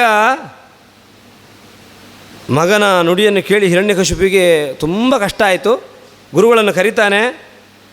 ಇನ್ನು ಮೇಲೆ ಯಾರೂ ಕೂಡ ದೇವರ ಸ್ಮರಣೆಯನ್ನು ಮಾಡಬೇಕು ಅಂತ ಇವನ ಬಾಯಿಯಲ್ಲಿ ಬರಬಾರ್ದು, ಆ ರೀತಿ ಉಪದೇಶ ಮಾಡಬೇಕು ಅಂತ ಆದೇಶವನ್ನು ಮಾಡ್ತಾನೆ. ದೈತ್ಯರ ಗುರುಕುಲದಲ್ಲಿ ಈ ರೀತಿ ಇನ್ನು ಮುಂದೆ ಇಂಥ ಪಾಠಕ್ರಮವೇ ಇರಬಾರ್ದು ಅಂಥೇಳಿ ಹೇಳಿದಾಗ ಗುರುಗಳಿಗೆ ಆಶ್ಚರ್ಯ ಆಗುತ್ತೆ. ನಾವು ಯಾವುದನ್ನು ಇದನ್ನು ಹೇಳಿಕೊಡಲಿಲ್ಲ, ಹೇಳಿಕೊಡದೇ ಇರತಕ್ಕಂಥ ಒಂದು ತತ್ವವನ್ನು ನನಗೆ ಇದನ್ನು ಹೇಳಿಕೊಟ್ಟಿದ್ದಾರೆ ಅಂತ ಹೇಗೆ ಹೇಳಿದ ಅಂಥೇಳಿ ಆಶ್ಚರ್ಯ ಆಗುತ್ತೆ. ಆಗ ಗುರುಗಳು ಕೇಳ್ತಾರೆ, ಹೇಗಿದು? ನಾವು ತಿಳಿಸದೇ ಕೂಡ ನೀನು ಅದನ್ನು ಹೇಗೆ ತಿಳಿದಿದ್ದಿ? ನಾವು ಯಾರು ನಿನಗೆ ಪಾಠ ಮಾಡಲಿಲ್ಲ, ಪಾಠ ಮಾಡದೇ ಇದ್ದರೂ ಕೂಡ ನೀನು ಅದನ್ನು ಹೇಗೆ ತಿಳಿದಿದ್ದಿ ಅಂತ ಕೇಳಿದಾಗ, ಯಾರು ಹೇಳಿಕೊಟ್ರು ನಿನಗೆ ಅಂತ ಹೇಳಿದಾಗ ಪ್ರಹ್ಲಾದ ಉತ್ತರ ಕೊಡ್ತಾ ಇದ್ದಾನೆ, ಯಾರೂ ಹೇಳಿಕೊಡಬೇಕಾಗಿಲ್ಲ. ಇದಕ್ಕೆಲ್ಲ ಹೇಳಿಕೊಟ್ರೆ ಬರುವಂಥದ್ದಲ್ಲ, ಅದು ಒಳಗಡೆ ಇದ್ದರೆ ಬರ್ತದೆ. ಎಂಥ ಮಾತು ಹೇಳ್ತಾನೆ ಗೊತ್ತುಂಟ ನೋಡಿ. ಒಂದು ಅಯಸ್ಕಾಂತ ಅಂದರೆ ನಿಮಗೆ ಅದಕ್ಕೇನು ಗೊತ್ತಿದೆ ಅಲ್ಲ? ಅಯಸ್ಕಾಂತ ಅಂದರೆ ಮ್ಯಾಗ್ನೆಟ್. ಅದು ಇಲ್ಲಿ ಇಟ್ಟರೆ ಸುತ್ತ ಕಬ್ಬಿಣ ಇದ್ದರೆ ಏನು ಮಾಡ್ತದೆ? ತಕ್ಷಣ ಎಳ್ಕೊಂಡು ಬಿಡ್ತದೆ. ಅದು ಸುತ್ತ ಕಬ್ಬಿಣ ಇಟ್ಟರೆ ಆ ಕಬ್ಬಿಣದ ಕಲ್ಲು ಅಯಸ್ಕಾಂತ ಹತ್ತಿರ ಬಂದುಬಿಡುತ್ತೆ. ಹಾಗೆಯೇ ಅಯಸ್ಕಾಂತದಂತೆ ಅದು ಯಾರೂ ಅದನ್ನು ತಳ್ಳಬೇಕಾಗಿಲ್ಲ. ಹೋಗು ಅಯಸ್ಕಾಂತ ಹತ್ರ ಹೋಗಬೇಕು ಅಂತೇಳಿ ಅದನ್ನು ದುಡಬೇಕಾಗಿಲ್ಲ, ಸ್ವಯಂ ಹೋಗ್ತದೆ. ಹೇಗೋ ಅದರಂತೆ ನಾನು ದೇವರಿಂದ ಆಕರ್ಷಿತನಾಗಿದ್ದೇನೆ. ನೀನು ದೇವರ ಗುಡಿಗೆ ಹೋಗು, ಅದನ್ನು ಮಾಡು, ದೇವರ ಬಗ್ಗೆ ಕೇಳು ಅಂತ ನನಗೆ ಹೇಳಬೇಕಾಗಿಲ್ಲ, ಸ್ವಯಂ ನಾನು ಹೋಗ್ತೇನೆ. ಯಾಕೆಂದರೆ ಅದು ಅಯಸ್ಕಾಂತ, ನಾನು ಕಬ್ಬಿಣದ ಹಾಗೆ ಇದ್ದೇನೆ, ಅಂಥ ಒಂದು ಗುಣದ ಆಕರ್ಷಣೆ ಉಳ್ಳಂಥ ವಸ್ತು ಆಗಿದೆ ಅದು ಅಂತ ಅವನು ಹೇಳ್ತಾನೆ. ಆದ್ದರಿಂದ ಯಾರೋ ಮೇಲೆ ಪಟ್ಟು, ಗುರುಗಳ ಮೇಲೆ ಪಟ್ಟು, ಇವರು ಇಂಥದ್ದನ್ನು ಹೇಳಿಕೊಟ್ಟಿದ್ದಾರೆ, ಇವರು ಇಂಥದ್ದನ್ನು ಹೇಳಿಕೊಟ್ಟಿದ್ದಾರೆ ಅಂತ ಸಂಶಯಪಟ್ಟು ಯಾರ್ಯಾರಿಗೂ ಹಿಂಸೆ ಕೊಡಬೇಡಿ. ನಾನು ಸ್ವಯಮಾಗಿ ನನಗೆ ದೇವರು ಇಷ್ಟ ಆಗಿದ್ದಾನೆ, ಹಾಗಾಗಿ ನಾನು ಅದರ ಬಗ್ಗೆ ತಿಳ್ಕೊಂಡಿದ್ದೇನೆ ಅಂತೇಳಿ ಉತ್ತರವನ್ನು ಕೊಡ್ತಾನೆ. ಅನಂತರ ಪ್ರಹ್ಲಾದ ಬರ್ತಾನೆ, ಬಂದು ತಂದೆಗೆ ನಮಸ್ಕಾರ ಮಾಡ್ತಾನೆ, ತೊಡೆಯ ಮೇಲೆ ಪುನಃ ಕೂಡಿಸ್ಕೊಳ್ತಾನೆ. ಕೇಳ್ತಾನೆ, ಇಷ್ಟು ಸಮಯ ಪುನಃ ನಾನು ಗುರುಕುಲ ಕೊಟ್ಟು ಕಳಿಸಿ ಆಯಿತು, ಬೇರೆ ವ್ಯವಸ್ಥೆ ಮಾಡಿದ್ದೇನೆ, ಹೊಸ್ತು ಏನಾದರೂ ಅಧ್ಯಯನ ಮಾಡಿದ್ಯಾ ಅಂತ ಕೇಳಿದಾಗ ಪುನಃ ಹೇಳ್ತಾನೆ, ಅನುವಾದವನ್ನು ಮಾಡು, ಪುನಃ ನೀನೇನಾದರೂ ಹೇಳು ಅಂತೇಳಿ ಹೇಳಿದ ಕೂಡಲೇ ನಾನು ಪುನಃ ಹೇಳ್ತಾನೆ. ಅವನು ಏನು ಹೇಳ್ತಾನೆ ಗೊತ್ತುಂಟ? ಶ್ರವಣಂ ಕೀರ್ತನಂ ವಿಷ್ಣೋ ಸ್ಮರಣಂ ಪಾದಸೇವನಂ ಅರ್ಚನಂ ವಂದನಂ ದಾಸ್ಯಂ ಸಖ್ಯಂ ಆತ್ಮನಿವೇದನಂ. ಪುನಃ ಎರಡನೇ ಬಾರಿ ಉಪದೇಶ ಮಾಡ್ತಾರೆ ತಂದೆಗೆ. ಸ್ಮರಣೆ ಅಂದರೆ ದೇವರ ಶ್ರವಣ ಮೊದಲು ದೇವರ ಕಥೆಯನ್ನು ಕೇಳುವುದು, ಆನಂತರ ಭಗವಂತನ ಸ್ತೋತ್ರವನ್ನು ಹೇಳುವುದು, ಕೀರ್ತನಂ ಸ್ತೋತ್ರ ಮಾಡೋದು, ವಿಷ್ಣೋ ಸ್ಮರಣೆ ಮಾಡೋದು, ಪಾದ ಸೇವನಂ ಅಂದರೆ ತೀರ್ಥಕ್ಷೇತ್ರಗಳಿಗೆ ಯಾತ್ರೆ ಮಾಡುವಂಥದ್ದು, ಮೂರನೇದು ಅರ್ಚನಂ ಅಂದರೆ ದೇವರ ಪೂಜೆಯನ್ನು ಮಾಡೋದು, ಆಮೇಲೆ ವಂದನಂ ಸಾಷ್ಟಾಂಗ ನಮಸ್ಕಾರವನ್ನು ಮಾಡುವಂಥದ್ದು, ಆಮೇಲೆ ದಾಸ್ಯಂ ನಾನು ನಿನ್ನ ದಾಸ ಅಂತ ಮನಸ್ಸಿನಲ್ಲಿ ಭಾವನೆ ಮಾಡಿ ವ್ಯವಹಾರವನ್ನು ಮಾಡುವಂಥದ್ದು. ಆಮೇಲೆ ದಾಸ್ಯಂ ಸಖ್ಯಂ ಸ್ನೇಹವನ್ನು ಮಾಡುವಂಥದ್ದು. ಆಮೇಲೆ ಆತ್ಮನಿವೇದನಂ ಮೋಕ್ಷದಲ್ಲೂ ಕೂಡ ನಿನ್ನ ದಾಸನಾಗಿದ್ದೇನೆ ಅನ್ನುವಂಥ ಚಿಂತನೆಯನ್ನು ಮಾಡೋದು. ಇದು ನವವಿಧ ಭಕ್ತಿ ಅಂತ.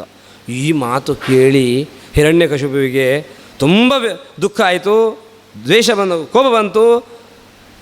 ಷಂಡಾಮರ್ಕರನ್ನು ಬೈತಾನೆ, ತುಂಬ ಹಣೆ ಚಚ್ಚಿಗೊಳ್ತಾನೆ. ನನ್ನ ಉಪದೇಶ ಎಲ್ಲ ಗಿಳಿಪಾಠದಂತೆ ಆಯಿತು. ಒಂದು ಗಿಳಿಗೇನಾದರೂ ಪಾಠ ಮಾಡಿದರೆ ಹಾಗೆ ಹೇಳ್ತದೆ, ರಾಮ ರಾಮ ರಾಮ ಅಂತ. ನೀವು ಒಂದು ಗೂಡಿನಲ್ಲಿಟ್ಟು ಗಿಳಿಗೆ ಪಾಠ ಮಾಡಿದರೆ ರಾಮ ರಾಮ ರಾಮ ಅಂತ ಹೇಳ್ತದೆ. ಆದರೆ ನಿನಗೆ ಪಾಠ ಮಾಡಿದರೆ ಅದಕ್ಕೆ ವಿರುದ್ಧವಾಗಿ ಹೇಳ್ತಾ ಇದ್ದೀಯ ನೀನು. ಗುರುಗಳು ಏನು ಹೇಳಿಕೊಟ್ರು ಅದನ್ನೆಲ್ಲವನ್ನು ಅದಕ್ಕೆ ವಿರುದ್ಧವಾಗಿ, ಇವನ ಭಾಷೆಯೇ ಬೇರೆ ಆಗಿದೆ, ವಿರುದ್ಧವಾಗಿ ಮಾತಾಡ್ತಾ ಇದ್ದಾನೆ ಹೇಳಿ ಅವನನ್ನು ಬಹಳ ಬೈತಾನೆ. ಪ್ರಹ್ಲಾದನಿಗೆ ಷಂಡಾಮರ್ಕರು ಹೇಳಿದ ಪಾಠಗಳೆಲ್ಲ ಗೊತ್ತಿದ್ದರೂ ಕೂಡ ಯಾವುದು ಸರಿ ಯಾವುದು ತಪ್ಪು ಅಂತ ಆಲೋಚನೆ ಮಾಡಿ ಶಕ್ತಿ ಇತ್ತು. ಅದರಿಂದಾಗಿ ಕಶಿಪುವಿನ ಪಾಠಕ್ರಮವನ್ನು ಬಿಟ್ಟು ತಾನು ಹೊಸದಾಗಿ ತಿಳ್ಕೊಂಡು ಏನು ಮಾಡಿದ, ತಾನು ಎಲ್ಲರಿಗೂ, ತಾನು ಮಾತ್ರ ತಿಳ್ಕೊಳ್ತಾ ಇರಲಿಲ್ಲ, ಸುತ್ತಮುತ್ತಲಿರ್ತಕ್ಕಂಥ ಎಲ್ಲ ಮಕ್ಕಳಿಗೂ ಕೂಡ ಪಾಠವನ್ನು ಹೇಳಿಕೊಡ್ತಾ ಇದ್ದ. ಒಂದು ದಿವಸ ಪ್ರಹ್ಲಾದ ಏನು ಮಾಡಿದ ಅಂದರೆ, ಪ್ರಹ್ಲಾದನನ್ನು ಆಟಕ್ಕೆ ಕರೆದರು ಎಲ್ಲ ಮಕ್ಕಳು ಸೇರಿ. ಆಚಾರ್ಯರೆಲ್ಲ ಪಾಠ ಹೇಳಿಕೊಡುವಂಥ ಗುರುಗಳೆಲ್ಲ ಮನೆಗೆ ಹೋಗಿದ್ದರು. ಮಕ್ಕಳನ್ನ ಎಲ್ಲ ಆಟ ಇವತ್ತು ಬೇಡ, ಸ್ವಲ್ಪ ನಾನೇ ಪಾಠ ಮಾಡ್ತೇನೆ ಅಂಥೇಳಿ ಪ್ರಹ್ಲಾದ ಹೇಳ್ತಾನೆ. ಪ್ರಹ್ಲಾದ ವೇದಾಂತ ಪಾಠವನ್ನು ಶುರು ಮಾಡಿಕೊಂಡ. ಆಗ ಪ್ರಹ್ಲಾದ ಮೊದಲು ಒಂದು ಉಪದೇಶವನ್ನು ಮಾಡ್ತಾನೆ ಆ ಮಕ್ಕಳಿಗೆ, ಎಲ್ಲ ಚಿಕ್ಕ ಚಿಕ್ಕ ಮಕ್ಕಳು. ಏನು ಅಂದರೆ, ಕೌಮಾರ ಆಚರೇತ್ ಪ್ರಾಜ್ಞಃ ಧರ್ಮಾನ್ ಭಾಗವತಾನಿಹ ದುರ್ಲಭಂ ಮಾನುಷಂ ಜನ್ಮ ತದಪ್ಯಧ್ರುವಮರ್ಥದಂ. ಮಕ್ಕಳಿಗೆ ಹೇಳ್ತಾರೆ, ಮಕ್ಕಳೇ, ಯಾರು ಜ್ಞಾನಿಯಾಗಿರ್ತಾರೆ ಅವನು ಬಾಲ್ಯದಿಂದಲೇ ಭಾಗವತ ಧರ್ಮವನ್ನು ಆಚರಣೆ ಮಾಡಬೇಕು. ಕೌಮಾರೇ ಏವ ಪ್ರಾಜ್ಞಃ ಆಚರೇತ್ ಭಾಗವತಾನ್ ಧರ್ಮಾನ್ ಇಹ. ಬಹಳ ಒಳ್ಳೆಯ ಮಾತು. ಇವತ್ತು ನಮಗೆಲ್ಲ ನಮ್ಮ ಮಕ್ಕಳ ಮೇಲೆ ನಮಗೆ ಪ್ರೀತಿ ಇರ್ತದೆ.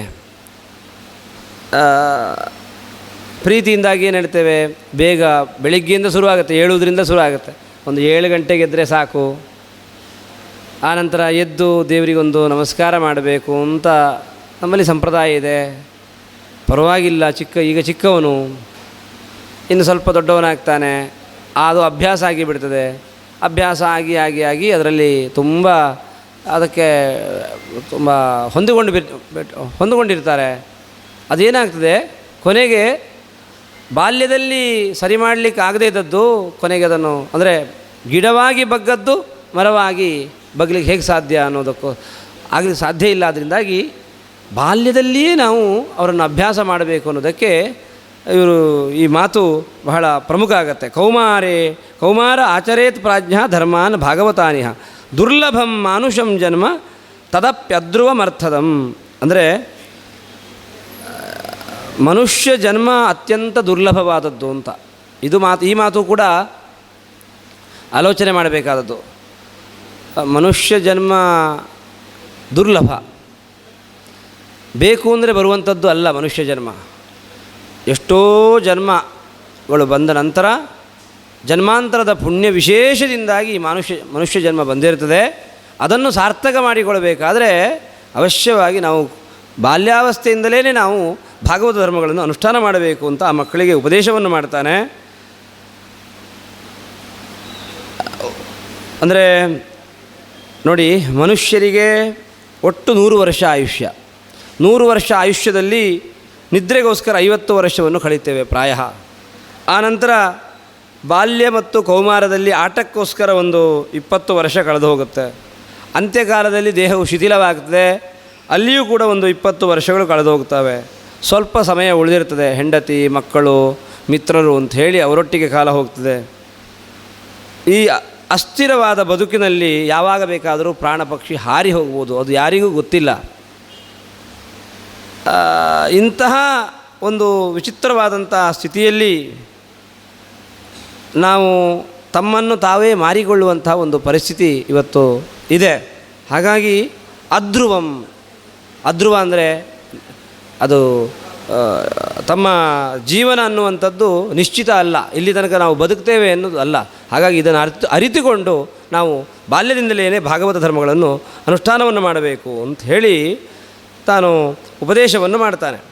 ಈ ರೀತಿ ಬಾಲಕರಿಗೆಲ್ಲ, ದೈತ್ಯ ಬಾಲಕರಿಗೆ ಉಪದೇಶವನ್ನು ಮಾಡಿ ಎಲ್ಲಿಯ ತನಕ ಅಂದರೆ ಆ ಬಾಲಕರು, ದೈತ್ಯ ಬಾಲಕರು ಪ್ರಹ್ಲಾದ ಮಿತ್ರನಾದ ಪ್ರಹ್ಲಾದನ್ನೇ ಗುರು ಅಂತ ಭಾವಿಸ್ತಾರೆ. ಅಂತಹ ಆಕರ್ಷಕ ಶಕ್ತಿ ಪ್ರಹ್ಲಾದನ ಹತ್ರ ಇತ್ತು. ಪ್ರಹ್ಲಾದ ಇದೆಲ್ಲ ಗೊತ್ತಾಯಿತು. ಪ್ರಹ್ಲಾದ ಇಷ್ಟು ದೇವರ ಬಗ್ಗೆ ಇಷ್ಟು ನಿಖರವಾಗಿ ನೀನು ಹೇಗೆ ಉಪದೇಶ ಮಾಡ್ತೀ ಅಂತ ಹೇಳಿ ಕೇಳಿದರೆ ಪ್ರಹ್ಲಾದ ಹೇಳ್ತಾನಂತೆ, ನನ್ನ ತಂದೆ ತಪಸ್ಸು ಮಾಡುವುದಕ್ಕೋಸ್ಕರ ಮಂದರ ಪರ್ವತಕ್ಕೆ ಹೋಗಿದ್ದ. ಆಗ ದೇವತೆಗಳೆಲ್ಲರೂ ಕೂಡ ಇದು ಒಳ್ಳೆಯ ಸಂದರ್ಭ, ಹಿರಣ್ಯಕಶಿಪುವಿನ ಉಪಟಳ ಇಲ್ಲ, ಅವನು ತಪಸ್ವಿಯಾಗಿ ಬಂದು ಬಹಳ ಅನರ್ಥ ಆಗಲಿಕ್ಕಿದೆ, ಅವನು ಬರುವುದಕ್ಕಿಂತ ಮುಂಚೆ ಅವನು ಸಂಪಾದನೆ ಮಾಡಿರ್ತಕ್ಕಂಥ ಶಕ್ತಿಯನ್ನೆಲ್ಲ ನಾಶ ಮಾಡಬೇಕು ಅಂತ ಆಲೋಚನೆ ಮಾಡ್ತಾರೆ. ಹಿರಣ್ಯಕಶಿಪುವಿನ ದೇಶದ ಮೇಲೆ ಆಕ್ರಮಣ ಮಾಡ್ತಾರೆ. ಇಂದ್ರಾದಿ ದೇವತೆಗಳು ಕೂಡ ದೈತ್ಯರ ಸೈನ್ಯವನ್ನೆಲ್ಲ ಧ್ವಂಸ ಮಾಡ್ತಾರೆ. ಇಂಥ ಸಂದರ್ಭದಲ್ಲಿ ನಮ್ಮ ದೈತ್ಯೇಂದ್ರನ ಪತ್ನಿಯನ್ನು ಇಂದ್ರ ತಗೊಂಡು ಬಂದು ಹಿರಣ್ಯಕಶಿಪುವಿನಂತಹ ಮತ್ತೊಬ್ಬ ಹುಟ್ಟು ಬರ್ಬೋದು ಅನ್ನೋ ಕಾರಣಕ್ಕೋಸ್ಕರ ಅಂಥವನಿಂದ ಲೋಕಕ್ಕೆ ಹಾನಿಯಾಗಬಹುದು ಅಂತ ಆಲೋಚನೆ ಮಾಡಿ ಇಂದ್ರ ಅವನ ಹೆಂಡತಿಯನ್ನು ಅಪಹಾರ ಮಾಡ್ತಾನೆ. ಇಂಥ ಸಂದರ್ಭದಲ್ಲಿ ನಾರದರು ಬರ್ತಾರೆ, ಇಂದ್ರನಿಗೆ ಹೇಳ್ತಾರೆ, ದೇವೇಂದ್ರ ಇವಳ ಸುದ್ದಿಗೆ ನೀನು ಹೋಗಬೇಡ ಅಂಥೇಳಿ, ಇವಳ ಗರ್ಭದಿಂದ ಹಾನಿ ಆಗುವುದಿಲ್ಲ ಅಂತ. ಲೋಕ ಕಲ್ಯಾಣವೇ ಆ ಗರ್ಭದಲ್ಲಿ ಅಡಗಿದೆ. ಉತ್ತಮ ಭಗವದ್ಭಕ್ತನ ಗರ್ಭವನ್ನೇ ಧರಿಸಿದ್ದಾಳೆ ಅವಳು. ತಾಯಿ ಮತ್ತು ಮಗ ಇಬ್ಬರೂ ಕೂಡ ಅವರ ಅಪರಾಧಿಗಳಲ್ಲ, ಸುಮ್ಮನೆ ಹಿಂಸೆ ಮಾಡೋದು ಅಷ್ಟು ಸರಿಯಲ್ಲ ಅಂತ ಹೇಳಿ ಉಪೇಂದ್ರನ ಸಂಕಲ್ಪ ಅಂತ ಹೇಳಿ ಅವರಿಬ್ಬರನ್ನು ಬಿಟ್ಟು ಹೋಗ್ತಾನೆ. ಆ ಸಂದರ್ಭದಲ್ಲಿ ಪ್ರಹ್ಲಾದ ಹೇಳ್ತಾನೆ, ನಾರದರು ತನ್ನ ತಾಯಿಯಾಗಿರ್ತಕ್ಕಂಥ ಕಯಾದುವನ್ನು ಆಶ್ರಮಕ್ಕೆ ಕರ್ಕೊಂಡು ಹೋಗ್ತಾರೆ.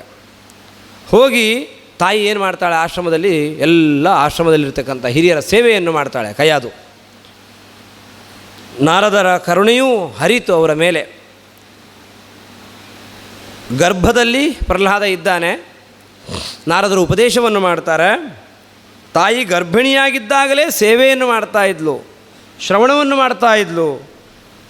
ಇದು ನನ್ನ ಇವತ್ತಿನ ಜ್ಞಾನಕ್ಕೆ ಕಾರಣ ಆಗಿದೆ ಅಂತ ಹೇಳಿ ಆ ಮಕ್ಕಳ ಹತ್ರ ಪ್ರಹ್ಲಾದ ಹೇಳ್ತಾ ಇದ್ದಾನೆ. ನಾನು ಈಗ ಯಾರೋ ಗುರುಗಳು ಮಾಡಿದ ಉಪದೇಶ ಅಲ್ಲ, ನಾನು ಹೊಟ್ಟೆಯ ಒಳಗಡೆ ಇರಬೇಕಾದ್ರೆ, ಕಯಾದುವಿನ ಗರ್ಭದಲ್ಲಿ ಇರಬೇಕಾದ್ರೇ ನಾನು ನಾರದರ ಉಪದೇಶ, ತಾಯಿ ಏನು ಮಾಡ್ತಾಯಿದ್ಲು, ಗುರು ಹಿರಿಯರ ಸೇವೆಯನ್ನು ಮಾಡ್ತಾಯಿದ್ಲು. ಹಾಗಾದರೆ ಗರ್ಭಾವಸ್ಥೆಯಿಂದಲೇ ಆರಂಭ ಆಗುತ್ತೆ. ಅದು ನನ್ನ ಇವತ್ತಿನ ಭಕ್ತಿಗೆ, ಭಗವದ್ಭಕ್ತಿಗೆ, ದೇವರ ವಿಷಯದಲ್ಲಿ ನಿಶ್ಚಯಕ್ಕೆ ನನಗೆ ಕಾರಣ ಆಗಿದೆ ಅಂತ ಹೇಳಿ ಹೇಳ್ತಾನೆ. ಇಲ್ಲಿಯೂ ಇದು ಪ್ರಾಯ ಇವತ್ತು ನಾವು ಈ ಮಾತನ್ನು ಗಮನಿಸಬೇಕು. ಇವತ್ತು ಎಲ್ಲ ಸ್ತ್ರೀಯರು ಗರ್ಭಿಣಿಯವರು ಇರಬೇಕಾದ್ರೆ ಪುರುಷರು ಒಳ್ಳೆಯ ವಾತಾವರಣವನ್ನು ನಿರ್ಮಾಣ ಮಾಡಿಕೊಡಬೇಕು. ನಾವು ಅವರಿಗೆ ಪ್ರವಚನವನ್ನು ಕೇಳುವಂಥದ್ದು, ಧಾರ್ಮಿಕರ ಒಟ್ಟಿಗೆ ಸಂಪರ್ಕವನ್ನು ಅಂದರೆ ಸಜ್ಜನರ ಸಹವಾಸವನ್ನು ಕಲ್ಪನೆ ಮಾಡಿಕೊಡುವಂಥದ್ದು, ಒಳ್ಳೆಯ ವಾತಾವರಣದಲ್ಲಿ ಅವರನ್ನು ಇರುವಂತೆ ಮಾಡುವಂಥದ್ದು. ಅಂದರೆ ಒಟ್ಟು ಮಕ್ಕಳಿಗೆ ಗರ್ಭದಲ್ಲಿಯೇ ಸಂಸ್ಕಾರವನ್ನು ನೀಡಿದರೆ ಆ ಮಕ್ಕಳು ಪ್ರಾಯ ಪ್ರಹ್ಲಾದನಂತೆ ಆಗೋದರಲ್ಲಿ ಸಂದೇಹ ಇಲ್ಲ ಅನ್ನುವಂಥದ್ದು ಈ ಪ್ರಹ್ಲಾದನ ಉಪದೇಶದಿಂದ ನಮಗೆ ಗೊತ್ತಾಗ್ತದೆ. ಪ್ರಾಯ ನಾವಿವತ್ತು ಅದನ್ನು ಅಭ್ಯಾಸ ಮಾಡಲಿಕ್ಕೆ ಗರ್ಭಾವಸ್ಥೆಯಲ್ಲಿರುವಾಗಲೇ ಒಂದು ವೇಳೆ ಒಳ್ಳೆಯ ಆಹಾರ, ಒಳ್ಳೆಯ ವಿಷ್ಣು ನೈವೇದ್ಯ, ಭಗವಂತನ ಕಥಾಶ್ರವಣ ಇದಕ್ಕೆಲ್ಲ ಅವಕಾಶವನ್ನು ಮಾಡಿಕೊಟ್ರೆ ಹುಟ್ಟುವ ಮಗು ಬಹಳ ಭಗವದ್ಭಕ್ತರಾಗಿ ಹುಡ್ತಾರೆ ಅನ್ನೋದಕ್ಕೆ ಇದು ದೃಷ್ಟಾಂತ ನಿದರ್ಶನ ಆಗ್ತದೆ. ಈ ರೀತಿ ತನ್ನ ಕಥೆಯನ್ನು ನಿರೂಪಣೆ ಮಾಡ್ತಾ ಪ್ರಹ್ಲಾದ ಹೇಳ್ತಾನೆ, ನೀವು ಕೂಡ ಭಗವದ್ಭಕ್ತಿಯನ್ನು ಜೀವನದಲ್ಲಿ ಅಳವಡಿಸಿಕೊಳ್ಳಿ, ಸಜ್ಜನರ ಸಹವಾಸವನ್ನು ಮಾಡಿ ಅಂತ ಬಾಲಕರಿಗೆ ಉಪದೇಶವನ್ನು ಮಾಡ್ತಾನೆ. ಆ ಮೂಲಕ ದೇವರ ಜ್ಞಾನ ಅನ್ನುವಂಥದ್ದು ಒಂದು ಅರಿವು, ಅಂದರೆ ಚರಿತ್ರೆಯನ್ನು ಶ್ರವಣ ಮಾಡುವ ಮುಖಾಂತರವೇ ದೇವರ ಜ್ಞಾನ ಬರುವುದು ಅನ್ನೋದಕ್ಕೆ ಒಂದು ದೃಷ್ಟಾಂತವನ್ನು ಕೊಡ್ತಾನೆ. ಸ್ವರ್ಣಂ ಯಥಾ ಗ್ರಾವಸು ಹೇಮಕಾರ ಕ್ಷೇತ್ರೇಷು ಯೋಗೈ ತದಭಿಜ್ಞ ಆಪ್ನುಯಾತ್ ಕ್ಷೇತ್ರೇಷು ದೇಹೇಶು ತಥಾತ್ಮ ಯೋಗೈ ಅಧ್ಯಾತ್ಮವಿದ್ ಬ್ರಹ್ಮಗತಿಂ ಲಭೇತ. ಅಂದರೆ ಇದು ಪ್ರಹ್ಲಾದ ಕೊಡುವಂಥ ಒಂದು ದೃಷ್ಟಾಂತ.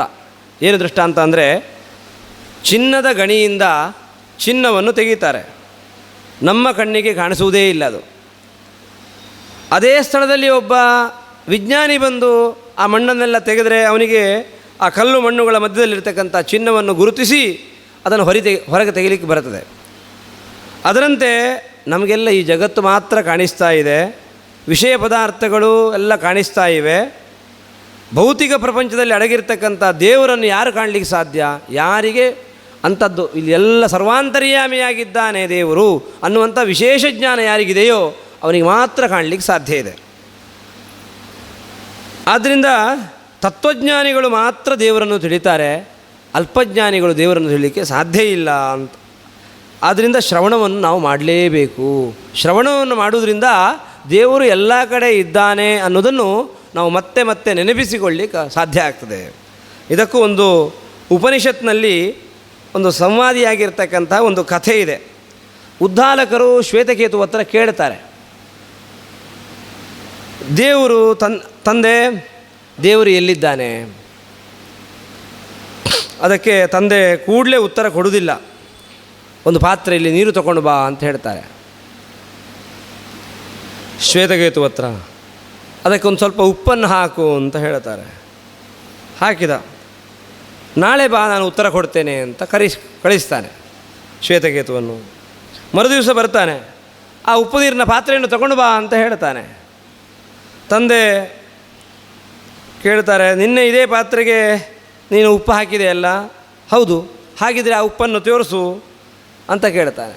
ಉಪ್ಪು ತೋರಿಸು ನನಗೆ. ಕೇಳಿದಾಗ ಅವನು ನೀರನ್ನು ಮೇಲೆ ಕೆಳಗೆ ಮಾಡಿ ನೋಡ್ತಾನೆ, ಉಪ್ಪು ಕಾಣುವುದೇ ಇಲ್ಲ, ಕೈಗೂ ಸಿಗಲಿಲ್ಲ. ತುಂಬ ನಿನ್ನೆ ಹಾಕಿದ್ದು ಸಿಗುತ್ತಿಲ್ಲಲ್ಲ ಅಂತ ಹೇಳ್ತಾನೆ. ಸ್ವಲ್ಪ ನೀರನ್ನು ಕುಡಿ ಅಂತ ಹೇಳ್ತಾನೆ ಅವನಿಗೆ ಉದ್ಧಾಲಕ. ಕುಡಿತಾನೆ. ಸಾಕು ಅಂತ ಹೇಳ್ತಾನೆ. ಯಾಕೆ ಅಂತ ಕೇಳ್ತಾನೆ. ಇಲ್ಲ, ಬಹಳ ಉಪ್ಪಿದೆ ನೀರು ಅಂತ. ಅಂದರೆ ನೀರಿನ ಎಲ್ಲ ಭಾಗವೂ ಉಪ್ಪಾಗಿದೆ. ಆಗ ತಂದೆ ವಿವರಿಸ್ತಾರೆ, ನೀರಿನಲ್ಲಿ ಉಪ್ಪಿದೆ, ಕಣ್ಣಿಗೆ ಕಾಣುವುದಿಲ್ಲ, ಹಾಗೆಯೇ ಕೈಗೆಯೂ ಸಿಗುವುದಿಲ್ಲ.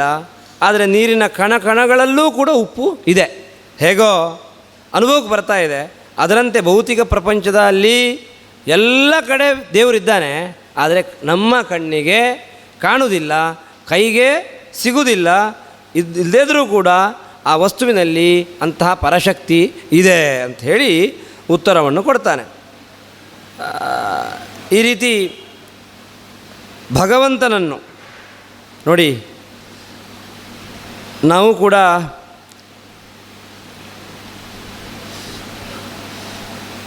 ದೇವರನ್ನು ತಿಳಿಲಿಕ್ಕೆ ಅವನು ಯಾರ ಮಗ? ಹಿರಣ್ಯಕಶಿಪುವಿನ ಮಗ.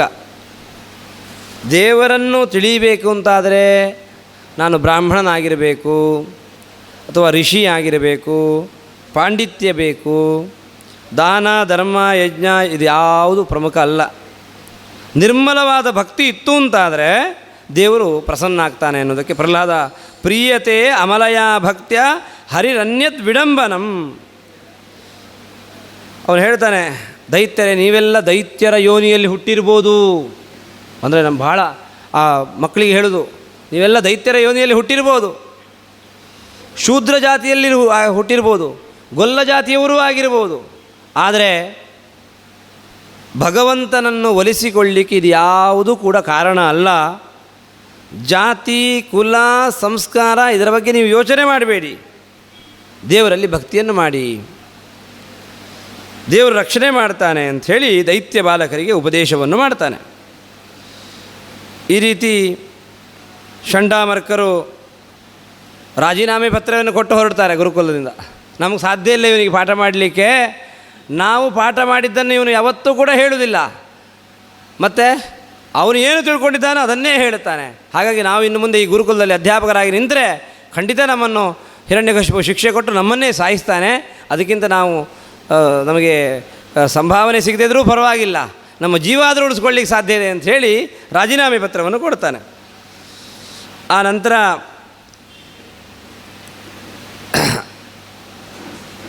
ಅವನು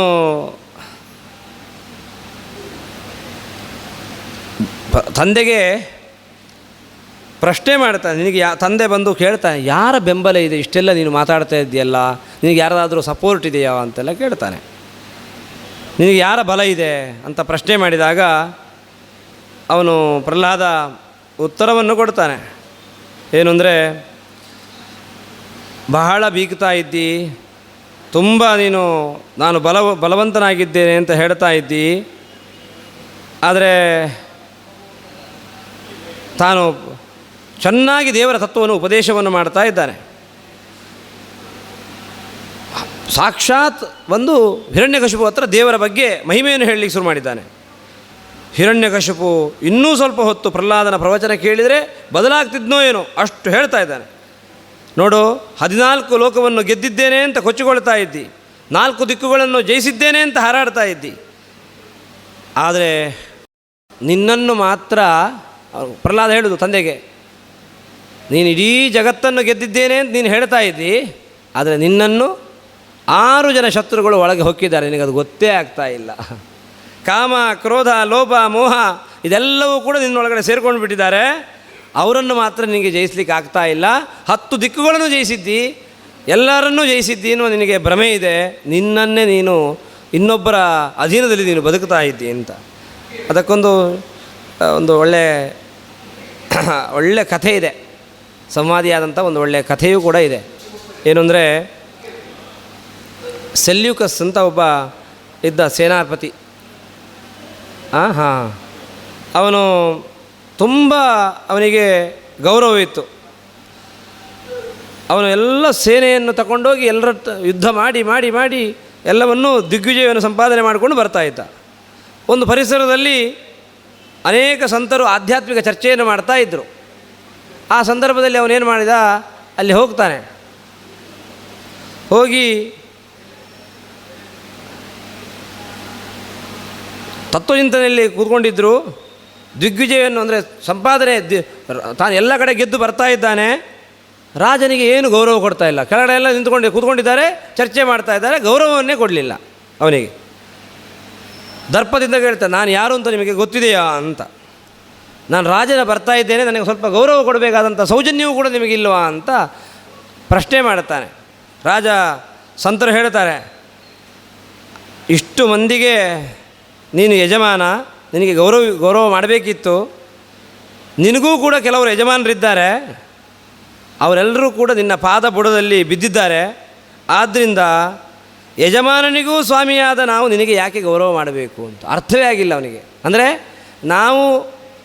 ನೀನು ಎಲ್ಲರಿಗೂ ಯಜಮಾನ, ನಿನಗೂ ಒಬ್ಬ ಯಜಮಾನ ಇದ್ದಾನೆ, ಅವನು ನಮ್ಮ ದಾಸನಾಗಿದ್ದಾನೆ. ಹಾಗಾಗಿ ನೀನು ಅವನ ದಾಸ ಆದ್ದರಿಂದ ನಮ್ಮ ಸಂತರ ಅವನು ದಾಸ, ಅವರ ನೀನು ದಾಸನಾಗಿದ್ದಿ. ಹಾಗಾಗಿ ನೀನು ಎಲ್ಲರಿಗೂ ಸ್ವಾಮಿಯಾಗಿರ್ಬೋದು, ಆದರೆ ನಮ್ಮ ಭೃತ್ಯರ ನೀನು ದಾಸನಾಗಿದ್ದಿ. ಹಾಗಾಗಿ ನಾವು ಯಾಕೆ ಗೌರವ ಕೊಡಬೇಕು ಅಂತ ಇದು ಅರ್ಥವೇ ಆಗಿಲ್ಲ ಅವನಿಗೆ, ಯಜಮಾನನಿಗೆ, ರಾಜನಿಗೆ ಅರ್ಥ ಆಗಿಲ್ಲ.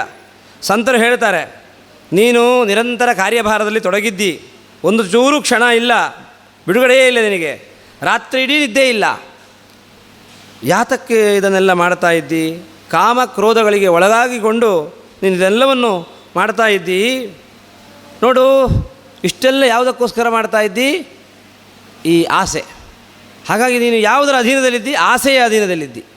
ಆಸೆ ನಿನ್ನನ್ನು ಏನು ಮಾಡ್ತಾ ಇದೆ? ಅದರ ಅಧೀನದಲ್ಲಿ ನೀನು ಕೆಲಸ ಮಾಡ್ತಾ ಇದ್ದಿ. ಇಷ್ಟು, ಆ ರಾಜ್ಯ ಬೇಕು, ಇನ್ನೊಂದು ರಾಜ್ಯ ಬೇಕು, ಇನ್ನೊಂದು ರಾಜ್ಯ ಬೇಕು, ಎಲ್ಲ ಬೇಕು ಅನ್ನೋದ ಅಡಿಯಲ್ಲಿ ನೀನು ಅದರ ಅಧೀನದಲ್ಲಿ ನೀನು ಕೆಲಸವನ್ನು ಮಾಡ್ತಾ ಇದ್ದಿ. ನಾವು ಆಸೆಯನ್ನೆಲ್ಲವನ್ನು ದೂರ ಬಿಟ್ಟುಬಿಟ್ಟಿದ್ದೇವೆ.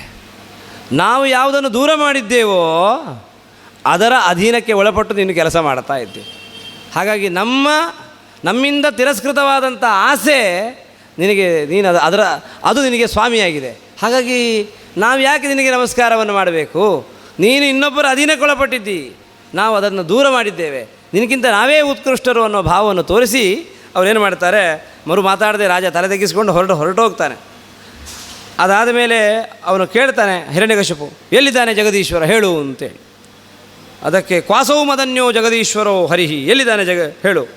ಆಗ ತಕ್ಷಣ ಹೇಳಿದ ಕೂಡಲೇ ನರಸಿಂಹ ಕಂಬದಿಂದ ಪ್ರಕಟನಾಗ್ತಾನೆ. ಅಂದರೆ ಕೇಳ್ತಾನೆ, ಎಲ್ಲಿದ್ದರೂ ನೋಡು ರಕ್ಷಣೆ ಮಾಡಲಿ, ಇದೆಲ್ಲಾದರೂ ಇದ್ದಾನೋ, ಇದರ ಜಡದಲ್ಲಿದ್ದಾನೋ, ಮರದಲ್ಲಿದ್ದಾನೋ, ಅಲ್ಲಿದ್ದಾನೋ, ಇಲ್ಲಿದ್ದಾನೋ ಅಂತ ಎಲ್ಲ ಕಡೆ ಕೇಳಿದಾಗ ಜೋರಾಗಿ ತನ್ನ ದೃಷ್ಟಿಯಿಂದ ಭೂಮಿಯನ್ನು ಮೆಟ್ತಾ ಕಂಬವನ್ನು ಮುಷ್ಟಿಯಿಂದ ಕೂಡ್ತಾನೆ.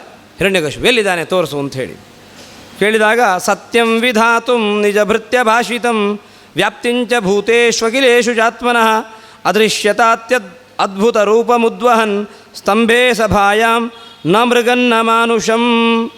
ಪ್ರಹ್ಲಾದನ ಮಾತನ್ನು, ಅಂದರೆ ಪ್ರಹ್ಲಾದ ಉತ್ತರ ಕೊಟ್ಟಿರ್ತಾನೆ, ಎಲ್ಲಿದ್ದಾನೆ ಅಂತ ಹೇಳಿದಾಗ ಎಲ್ಲ ಕಡೆ ಇದ್ದಾನೆ ಅಂತೇಳಿ. ಎಲ್ಲ ಕಡೆ ಇದ್ದಾನೆ ಅಂದರೆ ಈ ಕಂಬದಲ್ಲೂ ಇರಬೇಕಲ್ಲ ಅಂತ ಹುಟ್ಟುತ್ತಾನೆ. ಕಂಬದಲ್ಲಿ ಭಕ್ತನ ಮಾತನ್ನು ಸತ್ಯಗೊಳಿಸಬೇಕು ಅನ್ನೋ ಕಾರಣಕ್ಕೋಸ್ಕರ ನರಸಿಂಹ ಪ್ರಕಟನ ಆಗ್ತಾನೆ. ಚೆನ್ನಾಗಿ ಪ್ರಕಟನ ಆಗ್ತಾನೆ. ಬ್ರಹ್ಮದೇವರು ಅವರ ಮಾತನ್ನು ಸತ್ಯಗೊಳಿಸುವುದಕ್ಕೋಸ್ಕರ ಬ್ರಹ್ಮದೇವರ ಬಳಿ ಹೋಗಿ ವಿಧವಾಗಿರ್ತಕ್ಕಂಥ ವರಗಳನ್ನು ಕೇಳಿದ್ದೇನೆ. ಹೊಳಗೆ ಸಾಯಬಾರ್ದು, ಒಳಗೆ ಸಾಯಬಾರ್ದು, ಇದೆಲ್ಲ ವರಗಳನ್ನೆಲ್ಲ ಕೇಳಿದ್ದಾನೆ. ಬ್ರಹ್ಮದೇವರು ವರವನ್ನು ನೀಡಿದ್ದಾರೆ. ಆದರೆ ಈಗ ನರಸಿಂಹರೂಪಿ ಪರಮಾತ್ಮ ಅವನು ಮನುಷ್ಯನೂ ಅಲ್ಲ, ಈ ಕಡೆ ಪ್ರಾಣಿಯೂ ಅಲ್ಲ, ಹೊರಗೂ ಅಲ್ಲ, ಒಳಗೂ ಅಲ್ಲ, ಮಧ್ಯದಲ್ಲಿ, ರಾತ್ರಿಯೂ ಅಲ್ಲ, ಹಗಲೂ ಅಲ್ಲ, ಸಾಯಂಕಾಲದಲ್ಲಿ. ಈ ರೀತಿ ಎಲ್ಲವರ ಬ್ರಹ್ಮದೇವರ ವರವೂ ಸತ್ಯ ಆಯಿತು. ಅಭಯದಾನವನ್ನು ಮಾಡಿದ್ದಾನೆ ಪರಮಾತ್ಮ. ದೇವತೆಗಳೇ, ನೀವ್ಯಾರು ಭಯವನ್ನು ಪಡಬೇಡಿ, ನಾನು ಹಿರಣ್ಯಕಶಿಪುವಿನ ಮಗನಾಗಿ ಹುಟ್ಟಿರತಕ್ಕಂಥ ಪ್ರಹ್ಲಾದನ ಮುಖಾಂತರವೇ ಇಂತಹ ದುಷ್ಟನನ್ನು ನಾನು ಸಂಹಾರ ಮಾಡುತ್ತೇನೆ ಅಂತ ಹೇಳಿ ವರವನ್ನು ಕೊಟ್ಟಿದ್ದಾನೆ. ಅದನ್ನೂ ಸತ್ಯ ಮಾಡಿದ. ಈ ಕಡೆ ಹಿರಣ್ಯಕಶಿಪುವಿಗೆ ಕೊಟ್ಟಂಥ ವರವನ್ನೂ ಸತ್ಯ ಮಾಡಿದ್ದಾನೆ. ಹಾಗಾಗಿ ದೇವತೆಗಳಿಗೆ ದುಷ್ಟರಿಂದ ತೊಂದರೆ ಆದಾಗ ಅಭಯವನ್ನು ಕೊಡ್ತಾನೆ ಎನ್ನುವುದಕ್ಕೆ ಇದು ತುಂಬ ದೊಡ್ಡ ಸಾಕ್ಷಿಯಾಗಿದೆ. ಇದರಿಂದ ಇನ್ನೊಂದು ಏನಂದರೆ, ದೇವರು ಸರ್ವಾಂತರ್ಯಾಮಿಯಾಗಿದ್ದಾನೆ, ಎಲ್ಲ ಕಡೆ ದೇವರಿದ್ದಾನೆ ಅನ್ನುವಂತಹ ವಿಷಯವೂ ಕೂಡ ಈ ಹಿರಣ್ಯಕಶಿಪುವಿನ ಸಂಹಾರದಿಂದ, ನರಸಿಂಹನ ಅವತಾರದಿಂದ ಗೊತ್ತಾಗ್ತಾ ಇದೆ. ಪ್ರಹ್ಲಾದ ಹೇಳ್ತಾನೆ, ಬ್ರಹ್ಮಾದಿ ಸ್ತೋತ್ರಕ್ಕೆ ಪಾತ್ರನಾದವನು ನೀನು, ಬಹಳ ಸ್ತೋತ್ರವನ್ನು ಮಾಡ್ತಾನೆ. ಮನ್ಯೇ ಧನಾಭಿಜನ ರೂಪ ತಪ ಶುತ್ರೌಜ ತೇಜಪ್ರಭಾವ ಬಲ ಪೌರುಷ ಬುದ್ಧಿಯೋಗ ನಾರಾಧನಾಯ ಹಿ ಭವಂತಿ ಪರಸ್ಯ ಪುಂಸಃ ಭಕ್ತ್ಯಾತುತೋಷ ಭಗವಾನ್ ಗಜಯೂಥಪಾಯ ಅಂತ ದೇವರನ್ನು ಸ್ತೋತ್ರ ಮಾಡ್ತಾನೆ ಪ್ರಹ್ಲಾದ. ನರಸಿಂಹನನ್ನು, ನೀನು ಭಕ್ತಿಗೆ ಮಾತ್ರ ಪ್ರಸನ್ನನಾಗ್ತೀಯ. ಏನು ಪಾಂಡಿತ್ಯದ ಔನ್ನತ್ಯ ಇರ್ಬೋದು, ಸಾಮರ್ಥ್ಯ ಇರ್ಬೋದು, ತೇಜಸ್ಸು ಇರ್ಬೋದು, ತಪಸ್ಸಿರ್ಬೋದು, ಇದೆಲ್ಲವೂ ಕೂಡ ಗೌಣ. ಭಕ್ತಿ ಒಂದಿತ್ತು ಅಂತಾದರೆ ಅದಕ್ಕೆ ನೀನು ಪ್ರಸನ್ನನಾಗ್ತೀಯ. ಹಾಗಾಗಿ ಭಕ್ತಿಗೆ ಇವತ್ತು ಪ್ರಸನ್ನನಾಗ್ತಾನೆ ಅನ್ನೋದಕ್ಕೆ ಇದೊಂದು ಉತ್ತಮವಾದಂಥ ನಿದರ್ಶನ. ಮುಂದೆ ನರಸಿಂಹದೇವರ ಹತ್ರ ಕೈ ಮುಗಿದುಕೊಂಡು ಪ್ರಹ್ಲಾದ ಸಲಿಗೆಯಿಂದ ಒಂದು ಮಾತನ್ನು ಹೇಳ್ತಾನೆ. ನರಸಿಂಹ, ನಿನ್ನ ಭಯಂಕರವಾದಂಥ ರೂಪವನ್ನು ಕಂಡು ಎಲ್ಲ ಜನರು ಭಯಗ್ರಸ್ತರಾಗಿದ್ದಾರೆ. ನಿನ್ನ ಮುಖವೂ ಕೂಡ ಅತಿ ಭಯಂಕರವಾಗಿದೆ. ಅಂದರೆ ನಿನ್ನ ಉಗುರುಗಳಿಂದ ಉದರವನ್ನು ಸೀಳಿ ಕರುಳನ್ನು ಮಾಲೆ ಮಾಡಿಕೊಂಡು ಕೊರಳಿಗೆ ಧರಿಸಿಕೊಂಡಿದ್ದಿ. ಈ ರೂಪವನ್ನು ನೋಡಲಿಕ್ಕೆ ಆಗ್ತಾ ಇಲ್ಲ. ಎಲ್ಲ ಕೇಸರವು ಕೂಡ ರಕ್ತ ಸಿಕ್ತ ಆಗಿಬಿಟ್ಟಿದೆ. ನಾನು ಕೂಡ ಭಯಪಟ್ಟಿದ್ದೇನೆ. ನನ್ನ ಭಯಕ್ಕೆ ಕಾರಣವೇನು ಅಂತ ಪ್ರಹ್ಲಾದ ನರಸಿಂಹನ ಹತ್ರ ಕೇಳ್ತಾನೆ. ತ್ರಸ್ತೋಸ್ಮ್ಯಹಂ ಕೃಪಣವತ್ಸಲ ದುಸ್ಸಹೋಗ್ರ ಸಂಸಾರ ಚಕ್ರ ಕದನಾತ್ ಕೃಶತಾಂ ಪ್ರಣೀತಃ ಬದ್ಧ ಸ್ವಕರ್ಮಭಿ ರಶುತ್ತಮ ತೇಂಗ್ರಿ ಮೂಲಂ ಭೀತಾಪವರ್ಗಮರಣಂ ಸಮಯಾಂ ಕದಾನು. ನಿನಗೆ ನಿನ್ನ ಉಗ್ರ ರೂಪದಿಂದ ನನಗೆ ಭಯ ಆಗಿಲ್ಲ, ಸಂಸಾರ ಚಕ್ರದ ಹಿಂಸೆಯಿಂದ ನಾನು ಭಯಪಟ್ಟಿದ್ದೇನೆ ಅಂತ ಪ್ರಹ್ಲಾದ ಹೇಳ್ತಾನೆ. ಹಾಗಾಗಿ ನಿನ್ನ ಆಹ್ವಾನವನ್ನು ನಾನು ನಿರೀಕ್ಷೆ ಮಾಡ್ತಾ ಇದ್ದೇನೆ. ನನ್ನನ್ನು ನಿನ್ನ ಮಡಿಲಿಗೆ ಹಾಕಿಕೊಂಡು ನನ್ನನ್ನು ರಕ್ಷಣೆ ಮಾಡು ಅಂತ ಹೇಳಿ ಪ್ರಹ್ಲಾದ ಪ್ರಾರ್ಥನೆಯನ್ನು ಮಾಡ್ತಾನೆ. ಈ ರೀತಿ ತುಂಬ ಎಲ್ಲಿಯ ತನಕ ಅಂದರೆ ಅವನು ಹೇಳ್ತಾನೆ, ಏನಾದರೂ ನರಸಿಂಹ ನನ್ನ ನೋಡಿ ಪ್ರಹ್ಲಾದ ಹೇಳ್ತಾನೆ, ನನಗೆ ನಿನ್ನನ್ನು ನೋಡಿ ನನಗೆ ಹೆದರಿಕೆ ಆಗ್ತಾ ಇಲ್ಲ, ಸಂಸಾರವನ್ನು ನೋಡಿ ನನಗೆ ಹೆದರಿಕೆ ಆಗ್ತಾ ಇದೆ. ನರಸಿಂಹದೇವರು ಹೇಳ್ತಾರೆ, ಬಾ ನಿನಗೆ ನಾನು ಮೋಕ್ಷವನ್ನು ಕೊಡ್ತೇನೆ ಅಂತ ಹೇಳ್ತಾನೆ. ಪ್ರಹ್ಲಾದ, ನನಗೆ ಮೋಕ್ಷ ಬೇಡ, ನನಗೆ ಸಂಸಾರದಿಂದಲೂ ಭಯ ಇಲ್ಲ. ಯಾಕೆ ಅಂದರೆ ಸಂಸಾರದಲ್ಲಿ ಇನ್ನೂ ಕೂಡ ನಾನು ಒಬ್ಬನೇ ಮೋಕ್ಷಕ್ಕೆ ಬರಲಿಕ್ಕೆ ಸಾಧ್ಯ ಇಲ್ಲ. ಸಂಸಾರದಲ್ಲಿ ದುಃಖವನ್ನು ತುಂಬ ಜನ ಪಡ್ತಾ ಇದ್ದಾರೆ. ಹಾಗಾಗಿ ಸ್ವಾರ್ಥಿಯಾಗಿ ನಾನು ಒಬ್ಬನೇ ಮೋಕ್ಷಕ್ಕೆ ಬರುವುದಿಲ್ಲ ಅಂತ ಹೇಳಿದಾಗ ಪ್ರಹ್ಲಾದ ಹೇಳ್ತಾನೆ, ಅಂದರೆ ಪ್ರಹ್ಲಾದ ಮೊದಲು ಮೋಕ್ಷ ಬೇಕು ಅಂತ ಬಯಸಿದ, ಭಗವಂತ ಕೊಡಲಿಕ್ಕೆ ಬಂದಾಗ ಬೇಡ ಅಂತ ಬರ್ತಾ ಇಲ್ಲ ಅಂತ ಹೇಳ್ತಾ ಇದ್ದಾನೆ. ಇದರಿಂದ ಏನು ಗೊತ್ತಾಗ್ತದೆ ಅಂದರೆ ಪ್ರಹ್ಲಾದ ತುಂಬ ಅವನ ಹೃದಯವಂತಿಕೆ ಎಲ್ಲ ತುಂಬ ಆದರ್ಶವಾಗಿದೆ. ತನಗೆ ಮಾತ್ರ ಸುಖ ಆಗಬೇಕು ಅಂತಿಲ್ಲ, ತನ್ನವರಿಗೂ ಕೂಡ ಸುಖ ಸಿಗಬೇಕು ಅನ್ನುವಂಥ ದೊಡ್ಡ ಆದರ್ಶ ಪ್ರಹ್ಲಾದನಿಂದ ಗೊತ್ತಾಗ್ತಾ ಇದೆ. ಈ ರೀತಿ ಪ್ರಹ್ಲಾದನ ಚರಿತ್ರೆ ಮುಂದುವರೆದು ವರ್ಣಾಶ್ರಮ ಧರ್ಮಗಳನ್ನೆಲ್ಲ ನಿರೂಪಣೆ ಮಾಡ್ತಾರೆ. ಪ್ರಹ್ಲಾದನ ಮುನಿಯ ಇಡೀ ಗೃಹಸ್ಥನ ಧರ್ಮಗಳು ಯಾವುದು, ಬ್ರಹ್ಮಚಾರಿಗಳ ಧರ್ಮ ಯಾವುದು, ಬ್ರಾಹ್ಮಣ ಕ್ಷತ್ರಿಯ ವೈಶ್ಯರ ಶೂದ್ರರ ಧರ್ಮ ಯಾವುದು ಅಂತ ಹೇಳಿ ಅದರಲ್ಲಿ ಈ ಕೊನೆಗೆ ಈ ಸ್ಕಂದದ ಕೊನೆಯಲ್ಲಿ ಕೆಲವೊಂದು ಧರ್ಮಗಳನ್ನು ಎಲ್ಲರೂ ಮಾಡಬೇಕಾದಂಥ ಧರ್ಮ ಮನುಷ್ಯ ಧರ್ಮ ಅನ್ನೋದನ್ನು ನಿರೂಪಣೆ ಮಾಡ್ತಾರೆ. ವರ್ಣಾಶ್ರಮ ಧರ್ಮಗಳಲ್ಲಿ ಹೇಳ್ತಾನೆ, ಅಂದರೆ ಒಟ್ಟು